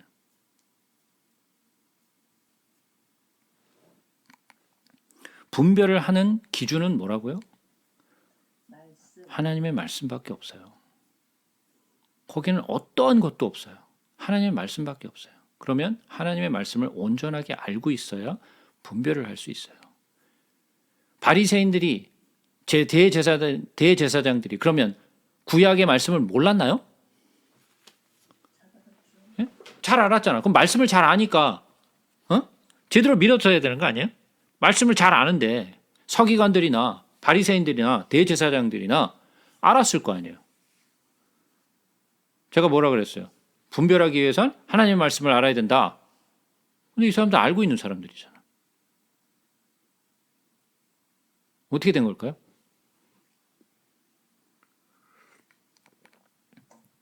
성경이 기록하기를 문자는 죽이는 것이요 그랬어요. 문자는 죽이는 거다. 무슨 소리냐? 성경을 그냥 그 글 그대로 그 의미를 깨닫지 못하고 그 글 자체로만 이해하고 있는 것은 뭐라? 그것은 우리를 죽이는 것이라는 거예요. 그것이 바로 대제사장들과 그리고 바리새인들과 서기관들과 이 모든 지도층에 있는 사람들이 그러한 일을 했다라는 거예요. 그들은 말씀을 알고 있으나 말씀의 의미를 깨닫지 못했어요. 그랬기 때문에 그들은 예수를 십자가에 못 박혀 죽이는 일을 했다라는 거예요. 제대로 알지 못하고 그냥 하나님의 말씀을 깨닫지 못한 채 글자로만 알고 있는 사람들은 예수를 못 박는 길로 가더라는 거예요. 율법을 알지 못하는 이 무리는 저주를 받은 자로다. 누가 하는 얘기예요? 좀 바리새인들과 제사장이 하는 얘기죠. 뭐라고요? 다시 한번 읽어볼게요. 율법을 알지 못하는 이 무리는 저주를 받은 자로다. 율법을 모르는 자가 누구예요? 자기네들이에요. 자기네들이 모르고 있으면서 이 아래 것들을 바라보면서 율법을 모르는 이 무리는 저주를 받을지어다. 근데 그 저주가 자기들에게 임한 저주예요. 자기들 스스로가 안다고 하나 모른다라는 거예요. 이런 사람들을 가르칠 수 있나요, 없나요? 예, 이런 사람들 못 가르쳐요. 못 가르쳐요. 자기가 알고 있다라고 하는 사람들은 절대로 가르칠 수 없어요. 자기가 알고 있다는데 거기서 뭘 더 가르치겠어요. 그런데 제대로 알고 있는 게 아니라는 거죠. 제대로 알고 있지 않으니까 율법을 알지 못하고 안식일에 대해서 깨닫지 못하니까 예수를 잡아 죽이려고 하더라는 거죠. 그 중에 한 사람 곧 전에 예수께 왔던 니고데모가 그들에게 말하되 우리 율법은 사람의 말을 듣고 그 행한 것을 알기 전에 심판하느냐? 그들이 대답하여 이르되 너도 갈릴리에서 왔느냐? 찾아보라 갈릴리에서는 선지자가 나오지 못하느니라 하였더라. 예, 굉장히 심각한 그런 편향성 그리고 또 선입견을 가지고 있죠. 절대로 나올 수 없다. 예? 그러나 그가 오히려 예수를 모르고 그들 스스로가 예수를 십자가에 못 박으려고만 했다라는 거죠. 자, 계속해서 보겠습니다. 8장. 다 각각 집으로 돌아가고 예수는 감람산으로 가시니라. 아침에 다시 성전으로 들어오시니 백성이 다 나오는지라 앉으사 그들을 가르치시더니 서기관들과 바리새인들이 음행 중에 잡힌 여자를 끌고 와서 가운데 세우고 예수께 말하되 선생이여 이 여자가 간음하다가 현장에서 잡혔나이다. 모세는 율법에 이러한 여자를 돌로 치라 명하였거늘 선생은 어떻게 말하겠나이까. 그들이 이렇게 말하면 고발할 조건을 얻고자 하여 예수를 시험함이러라. 예수께서 몸을 굽히사 손가락으로 땅에 쓰시니 그들이 묻기를 맞이 아니하는지라. 이에 일어나 이르시되 너희 중에 죄 없는 자가 먼저 돌로 치라 하시고 다시 몸을 굽혀 손가락으로 땅에 쓰시니 그들이 이 말씀을 듣고 양심의 가책을 느껴 어른으로 시작하여 젊은이까지 하나씩 나가고 오직 예수와 그 가운데 섰는 여자만 남았더라. 예수께서 일어나사 여자 외에 아무것도 없는 것을 보시고 이르시되 여자여 너를 고발하던 그들이 어디에 있느냐 너를 정죄한 자가 없느냐 대답하되 주여 없나이다. 예수께서 이르시되 나도 너를 정죄하지 아니하노니 가서 다시는 죄를 범하지 말라 하시니라 그랬어요. 자, 이 사건은 우리가 아주 잘 알고 있는 사건이죠. 모르시는 분들은 단 한 분도 없으리라고 생각이 돼요. 자, 그러면 이 이야기는 우리가 수도 없이 많이 들어왔던 내용이죠. 그죠? 우리가 잘 알고 있는 내용이에요. 근데 우리가 한 가지 좀 짚고 넘어갈 부분이 있어요. 이 부분에 대해서 우리가 무엇을 좀 짚고 넘어갈 거냐면 여러분들이 보시고 있는 성경을 자세히 보시면 53절, 그러니까 7장 53절부터 8장 11절까지 보시면 브래켓이 이렇게 붙어 있을 거예요. 맞나요? 그죠? 7장 53절부터 8장 11절까지 맨 부분을 보게 되면 브래켓으로 이렇게 돼 있어요. 왜 이렇게 돼 있을까요?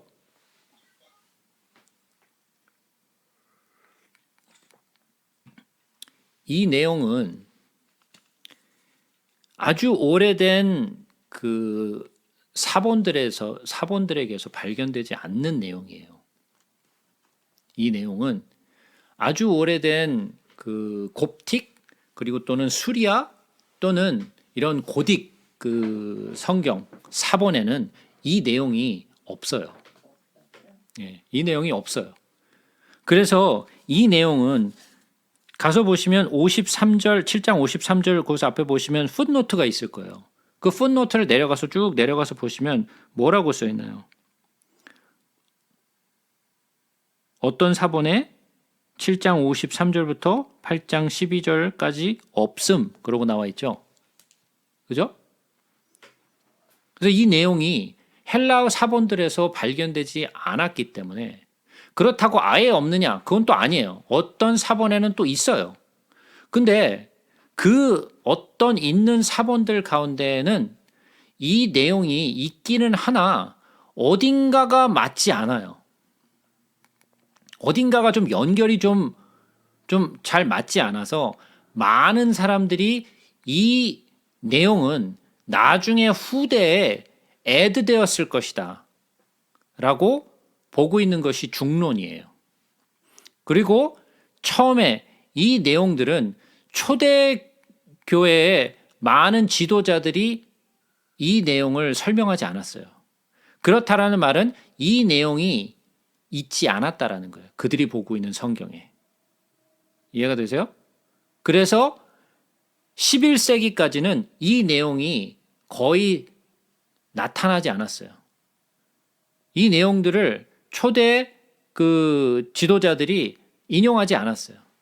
그리고 이 요한복음의 내용, 다른 내용들과 조금 맞지가 않아요. 그래서 이 내용이 어떤 부분에 여기에 있는 게 아니라 어디에서는 막 그 요한복음 막 후반에 붙어 있는 데도 있고 어떤 데는 막 누가복음에 가서 붙어 있기도 하고 막 여러 군데 가서 붙어 있어. 그렇기 때문에 이 내용을 이렇게 우리가 보고 있는 성경에서는 브래켓으로 처리를 했어요. 내용은 있으나 이 내용이 있다라는 것은 왜 이것을 포함했느냐면 이 내용이 성경이 가리키고 있는 내용과 별반 다르지 않기 때문에 이 내용을 그대로 둔 거예요. 그리고 이 내용은 아마 후대에 누군가가 그 애들을 한 것 같은데 그 애들을 한 것도 그냥 막무가내로 애들을 한 것이 아니라 뭔가가 추가적으로 누군가가 요한으로부터 받은 내용을 나중에 추가로 기록을 한 것 같다라고 보았기 때문에 이 내용을 그대로 여기다 둔 거예요. 그러나 꼭 이것이 8장에 꼭 들어가 있는 내용은 아니나 오랫동안 우리가 그렇게 보아왔기 때문에 이 내용이 이 8장 내용에 들어있어요. 그러니까 최소한 이러한 내용들이 있다라는 것, 그리고 이 내용이 어떤 경위를 통해서 들어왔고 또 어떻게 사람들이 바라보고 있는가에 대해서는 여러분들이 조금 참고로 알아두시는 것이 유익하다고 생각되어서 제가 설명을 좀 미리 좀 드렸습니다.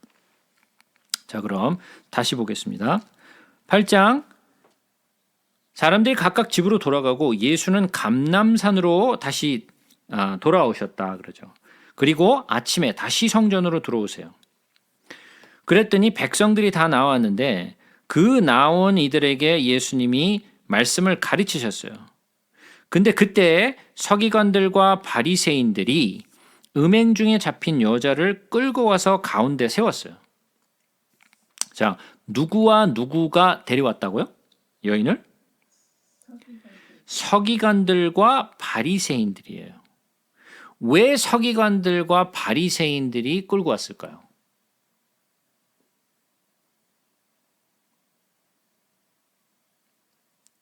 그나마 율법에 대해서 알고 있으니까 율법으로 예수님을 시험하고자. 자, 이 내용에 서기관들과 바리새인들이 등장하는 이유는 왜 그러냐면 서기관들은 뭐 하는 사람이냐면 성경을 필사하는 사람들이에요. 네? 그때 당시에는 이런 인쇄 기술이 없었기 때문에 모든 내용을 한자 한자 다 필사를 했어야 했어요. 그 필사를 했던 사람이 서기관들이에요. 그렇기 때문에 서기관은 성경을 가장 많이 알고 있고 성경을 정말 꿰뚫어 보고 있는 자들이 서기관들이었어요. 바리새인들은 그 기록된 성경의 말씀에 있는 율법을 철저하게 지켰던 사람들이 바리새인들이었어요.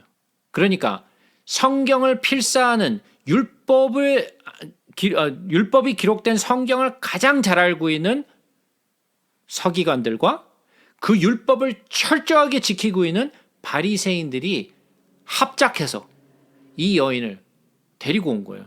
그래서 어떻게 했어요? 음행 중에 잡힌 여자를 끌고 와가지고 세워놨어요. 자, 그러면 이들이 시비를 건 게 뭐였냐면 선생이요, 이 여자가 간음하다가 현장에서 잡혔나이다. 자, 그러면 현장에서 잡혀서 좀 끌려 나왔어요.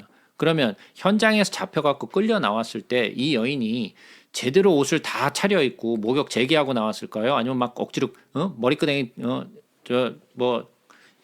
잡혀갖고 끌려 나왔을까요? 어떻게 됐을까요? 옷을 제대로 챙겨 입고 막 어떻게 할 겨를도 없이 지금 끌려 나온 거예요. 그러면 이 여인이 지금 그러한 수치스러운 모습으로 지금 광장에 끌려 나왔단 말이에요.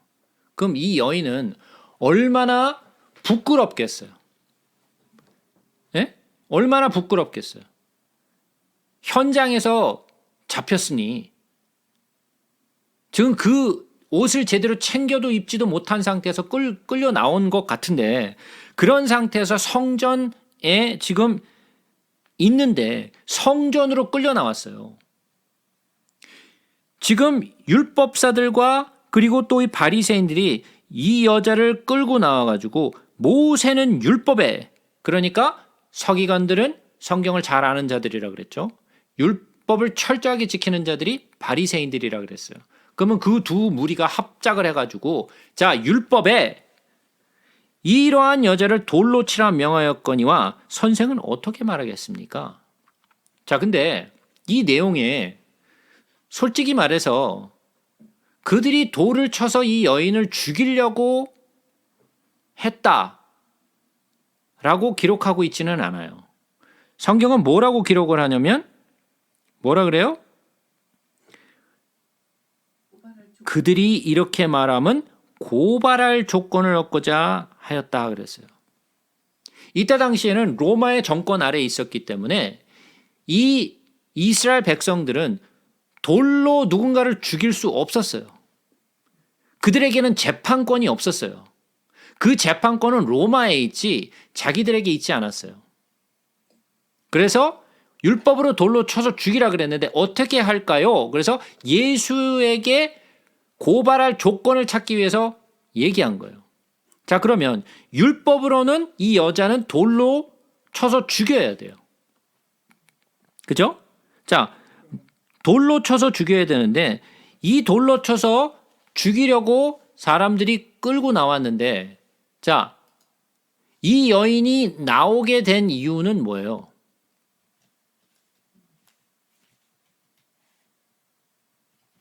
예? 가늠하다 예, 간음하다 걸렸는데 간음하다 걸려서 끌려온 이유가 뭐냐고요. 예수님 꼬투리 잡기 위해서. 아니, 그 얘기가 아니고 율법을 범했기 그렇죠. 율법을 범했기 때문이에요. 그죠?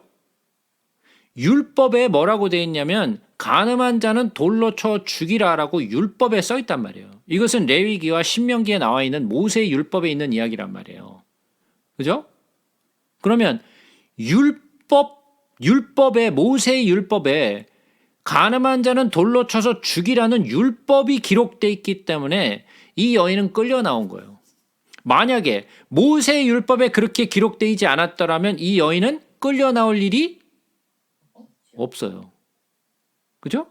이 여인은 모세의 율법에 그렇게 기록이 돼 있기 때문에 끌려 나온 거예요. 자, 그러면 모세의 율법 때문에 끌려 나왔는데 누구에게로 끌려 나왔어요? 예수님 앞으로 끌려 나왔어요. 자, 그러면 이 여인은 율법으로 인하여 예수 앞에 끌려 나온 거예요. 근데 예수 앞에 끌려 나와가지고 사람들이 물었죠. 모세의 율법에는 이러한 여자를 돌로 치라 명하였는데 선생은 어떻게 말하겠습니까? 그랬더니 예수님께서 몸을 굽히사 손가락으로 뭔가 땅에 쓰셨어요. 뭐를 썼는지 우리는 모르죠. 땅에 뭔가를 쓰셨는데 그들이 묻기를 마지 아니하는지라. 이에 일어나 이르시되 너희 중에 죄 없는 자가 먼저 돌로 치라. 그랬더니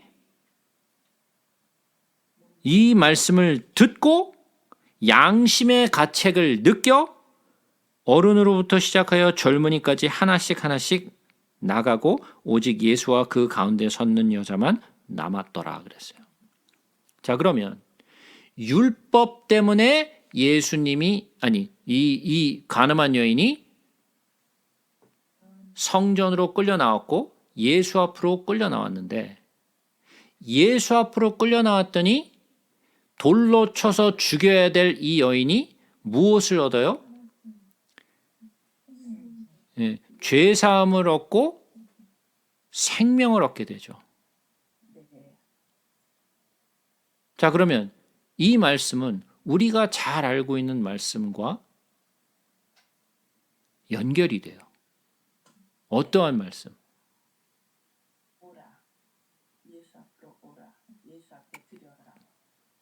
모든 것이 예수 앞에 나오는. 자,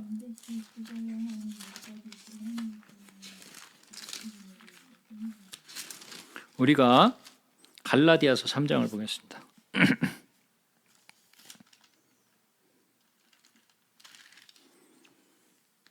갈라디아서 3장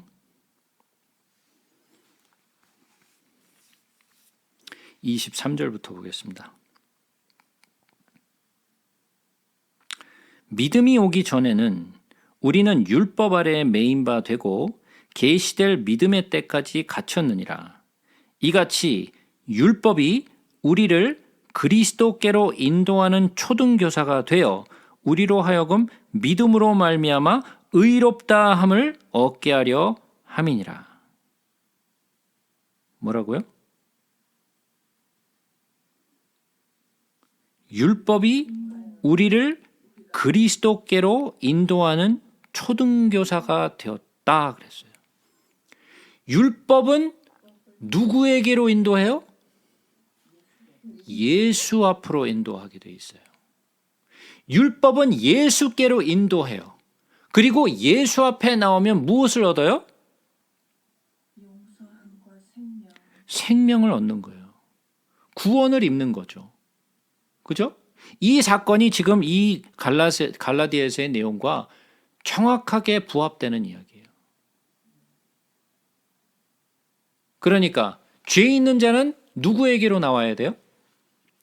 예수께로 나와야 되는 거예요. 그게 바로 그 바리새인들과 서기관들이 했던 거예요. 모세의 율법 때문에 예수께로 끌려 나왔어요. 예수께로 끌려 나왔더니 돌을 쳐서 죽임을 당해야 될 그 여인이 예수 때문에 구원을 입죠. 그죠? 그것이 바로 복음이에요. 근데 율법이 예수께로 인도하지 못하고 그를 만약에 현장에서 돌을 쳐서 죽였더라면 이 여인은 구원을 입을 수가 없죠. 그죠? 율법이 율법을 다스렸다면 그 여인은 죽었어야 돼요. 그러나 율법이 그 제대로 된 역할을 감당해서 예수께로 인도했다면 이 여인처럼 구원을 얻는 거예요. 이것이 복음의 정수예요. 오라, 내게로 오라. 그래서 제가 늘 말씀드렸어요. 누구에게로 가야 한다고요? 예수께로 가야 돼요. 그래서 예수님께 떡과 물고기를 가지고 오죠. 그죠? 예수께 나아와야 돼요. 예수께 나아오지 못하면 죽임을 받아요. 그러나 예수께 나온 자는 그의 생명을 얻어요. 이것이 바로 복음이에요. 자, 그러면 예수님이 땅에 뭔가를 쓰셨어요. 뭐라고 썼을까요? 너무 궁금해요. 이 죽일 놈들 그러고 쓰셨을까요? 또 가설들이 많잖아요. 거기 있는 사람들의 죄를 하나씩 썼대는데. 네. 무엇을 그 위에 쓰셨을까요? 생각으로만 해도 죄를 진 것이다. 사람. 자, 예수님이 땅에다가 뭔가를 쓰셨어요. 근데 성경에서 하나님이 뭔가를 쓰신 사건이 몇 군데 나와요. 십계명. 예수님이 손으로 십계명을 기록하시죠. 그죠? 그리고 두 번째로 하나님이 뭘 또 쓰셨어요?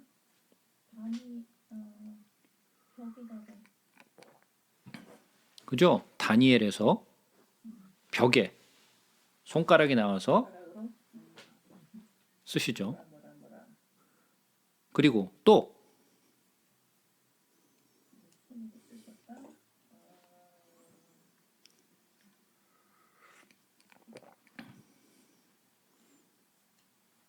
파노라마가 안 그려진다고 지난번에 말씀하셔서 예.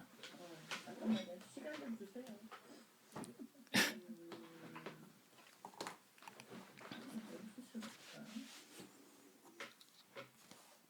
아주 쉬워요. 십계명을 2번 쓰셨죠. 예?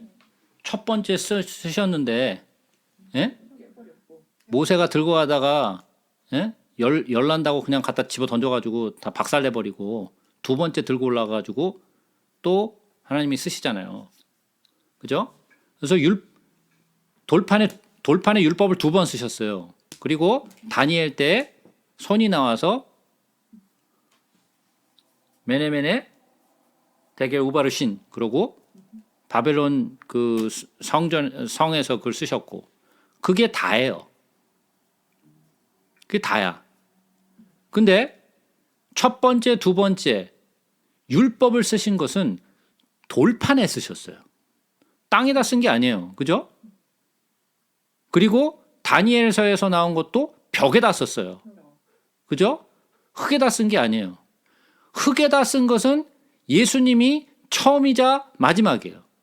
예수님이 뭔가 손가락으로 뭔가 쓰신 거는 유일하게 여기밖에 없어요. 어디에도 뭔가 쓰셨다라는 말은 어디에도 성경에 나오지 않아요. 여기가 유일하게 한 번 나와요. 근데 돌에다가 쓴 것도 아니고 벽에다 쓴 것도 아니고 흙에다 썼어요. 물론 이 흙에다가 무엇을 쓰셨는지 우리는 몰라요. 그러나 우리가 생각해 볼 만한 말씀은 있어요. 무슨 말씀을 생각해 볼 수 있을까요?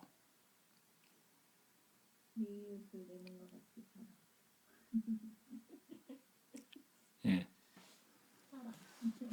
자, 뭐 여러 가지가 있겠죠. 여러 가지가 있을 거예요. 그러나 저는 생각난 게 이거였어요. 예레미야서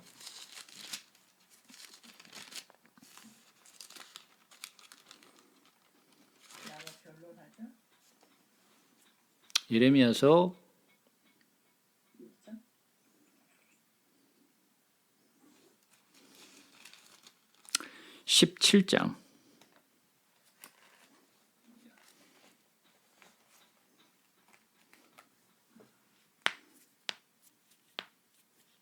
예레미야서 17장 13절 한번 보겠습니다. 이스라엘의 소망이신 여호와여 무릇 주를 버리는 자는 다 수치를 당할 것이라. 무릇 여호와를 떠난 자는 흙의 기록이 되오리니 이는 생수의 근원이신 여호와를 버림이니라. 뭐라고요? 와, 멋있네요. 여호와를 떠난 자는 흙에 기록된대. 하나님이 율법을 어디다 쓰셨다고요? 돌판에. 그래요. 돌에 쓰셨어요. 돌은 누구를 상징한다고요? 성경에서? 예수를 상징한다 그랬어요. 돌에 쓰여진 것은 지워지지 않아요. 그러나 흙에 쓰여진 것은 지워져요. 집어져요. 그죠? 그건 영원하지 않아요. 그것은 있다가도 없어질 것이에요. 흙의 먼지 같은 곳에 쓰여진 율법은 그것은 사라져요. 그것은 영원하지 않아요. 여호와를 떠난 자는 흙에 기록되오리니 이는 생수의 근원이신 여호와를 버림이니라. 그들이 율법을 가지고 예수께 나왔어요. 그들이 쓴 율법은 어디에다 쓴 율법이었어요? 흙에 쓴 율법이었어요. 있다가 없어질 그 율법. 예수에게 쓰여진 그 율법. 예수에게 쓰여진 율법은 뭐예요? 예수 그리스도가 하나님의 율법이잖아요. 예수 그리스도가 말씀이요 율법이잖아요. 그 율법은 절대로 지워지지 않아요. 왜? 돌에 썼기 때문에. 그거는 흙에 씌어지지 않았어요. 바리새인과 그리고 또 서기관들은 그들이 행했던 율법은 흙에 씌어진 율법이었고 돌판에 씌어진 율법, 변치 않는 하나님의 그 율법은 예수에게 씌어졌어요. 우리가 기억해야 될 것은 이거예요. 바리새인도 서기관도 율법을 알고 있었어요. 그러나 그들이 알고 있는 율법은 흙에 기록된 율법이었지만 하나님이 우리에게 주신 율법은 흙에 기록된 율법이 아니라 돌에 기록된 율법이에요. 그래서 집을 어디에다 지으라? 반석 위에 지으라 그랬어요. 흙에 모래 위에 짓지 말라 그랬어요. 모래 위에 지은 집은 바람이 불고 비가 나고 창수가 들어 무너진다 그랬어요. 그러나 반석에 세워진 집은 절대로 무너지지 않는다 그랬어요. 무슨 말인지 이해가 되세요? 우리는 예수님이 그 흙 위에 무엇을 쓰셨는지 몰라요. 그러나 우리가 배울 것은 이거예요. 흙에 기록된 율법은 영원하지 않다라는 거예요.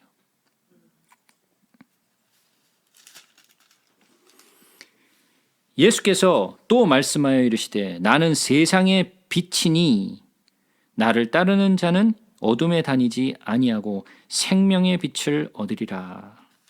자, 요한복음에는 예수님이 나는 뭐뭐다라는 이야기가 계속돼서 반복돼서 나오죠. 나는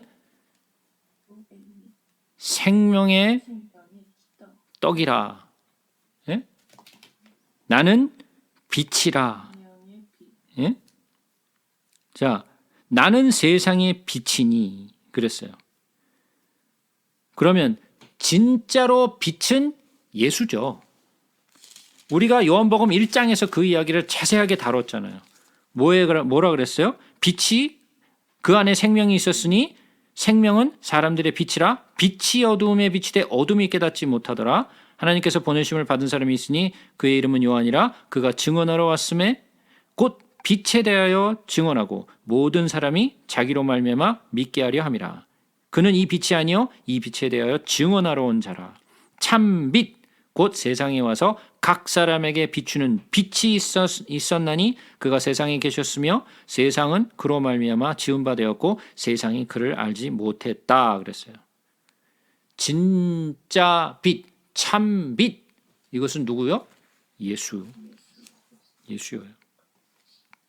그래서 야고보서에 뭐라 그랬죠? 야고보서 1장에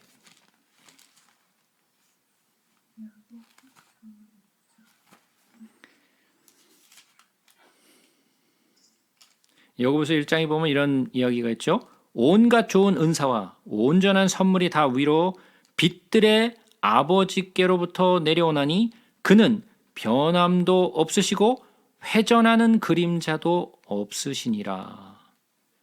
회전하는 그림자가 없다라는 것은 발광체, 그 빛 자체라는 이야기죠. 네? 자, 요한계시록 22장에 가서 보시면 이런 이야기가 있어요.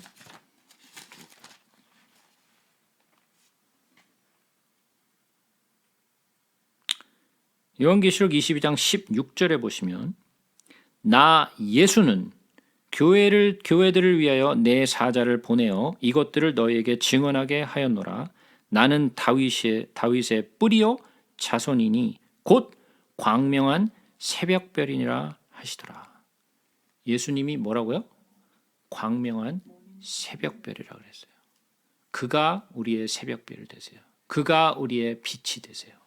그가 우리 안에 계시기 때문에 우리가 빛이 될 수 있는 거예요. 내가 빛이라 그랬어요? 아니죠. 나는 빛이 아니에요. 나는 그 빛을 담은 그릇이에요. 그 빛은 그냥 빛이 아니에요. 뭐예요? 생명의 빛이라 그랬어요. 왜? 그가 생명이시기 때문에.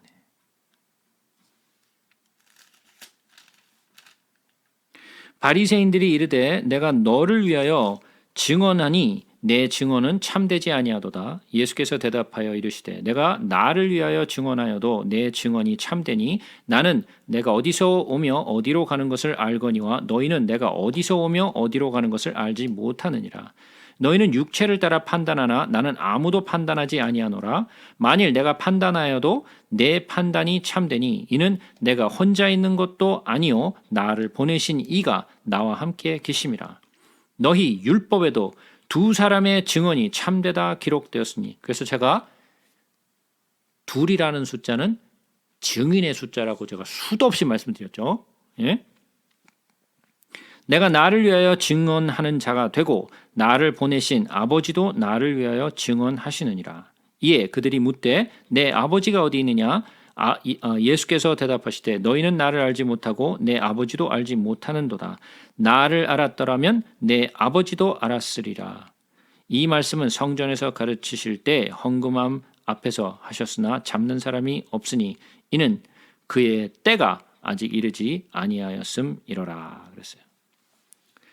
예수를 증거하는 것, 하나는 성령이요, 하나는 말씀이라고 제가 말씀드렸어요.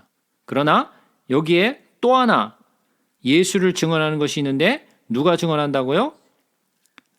아버지가 증거하시느니라. 예수님은 거짓된 것으로부터 증언을 받지 않으세요. 귀신들로부터 증언을 받지 않으세요. 성령이 있지 않는 사람들로부터 증언을 받지 않으세요. 그는 유일하게 성령이 있는 자에게로부터 증언을 받으세요. 자, 그러면 아무나 나가서 그냥 선교하고 아무나 나가서 하면 될까요? 아니에요.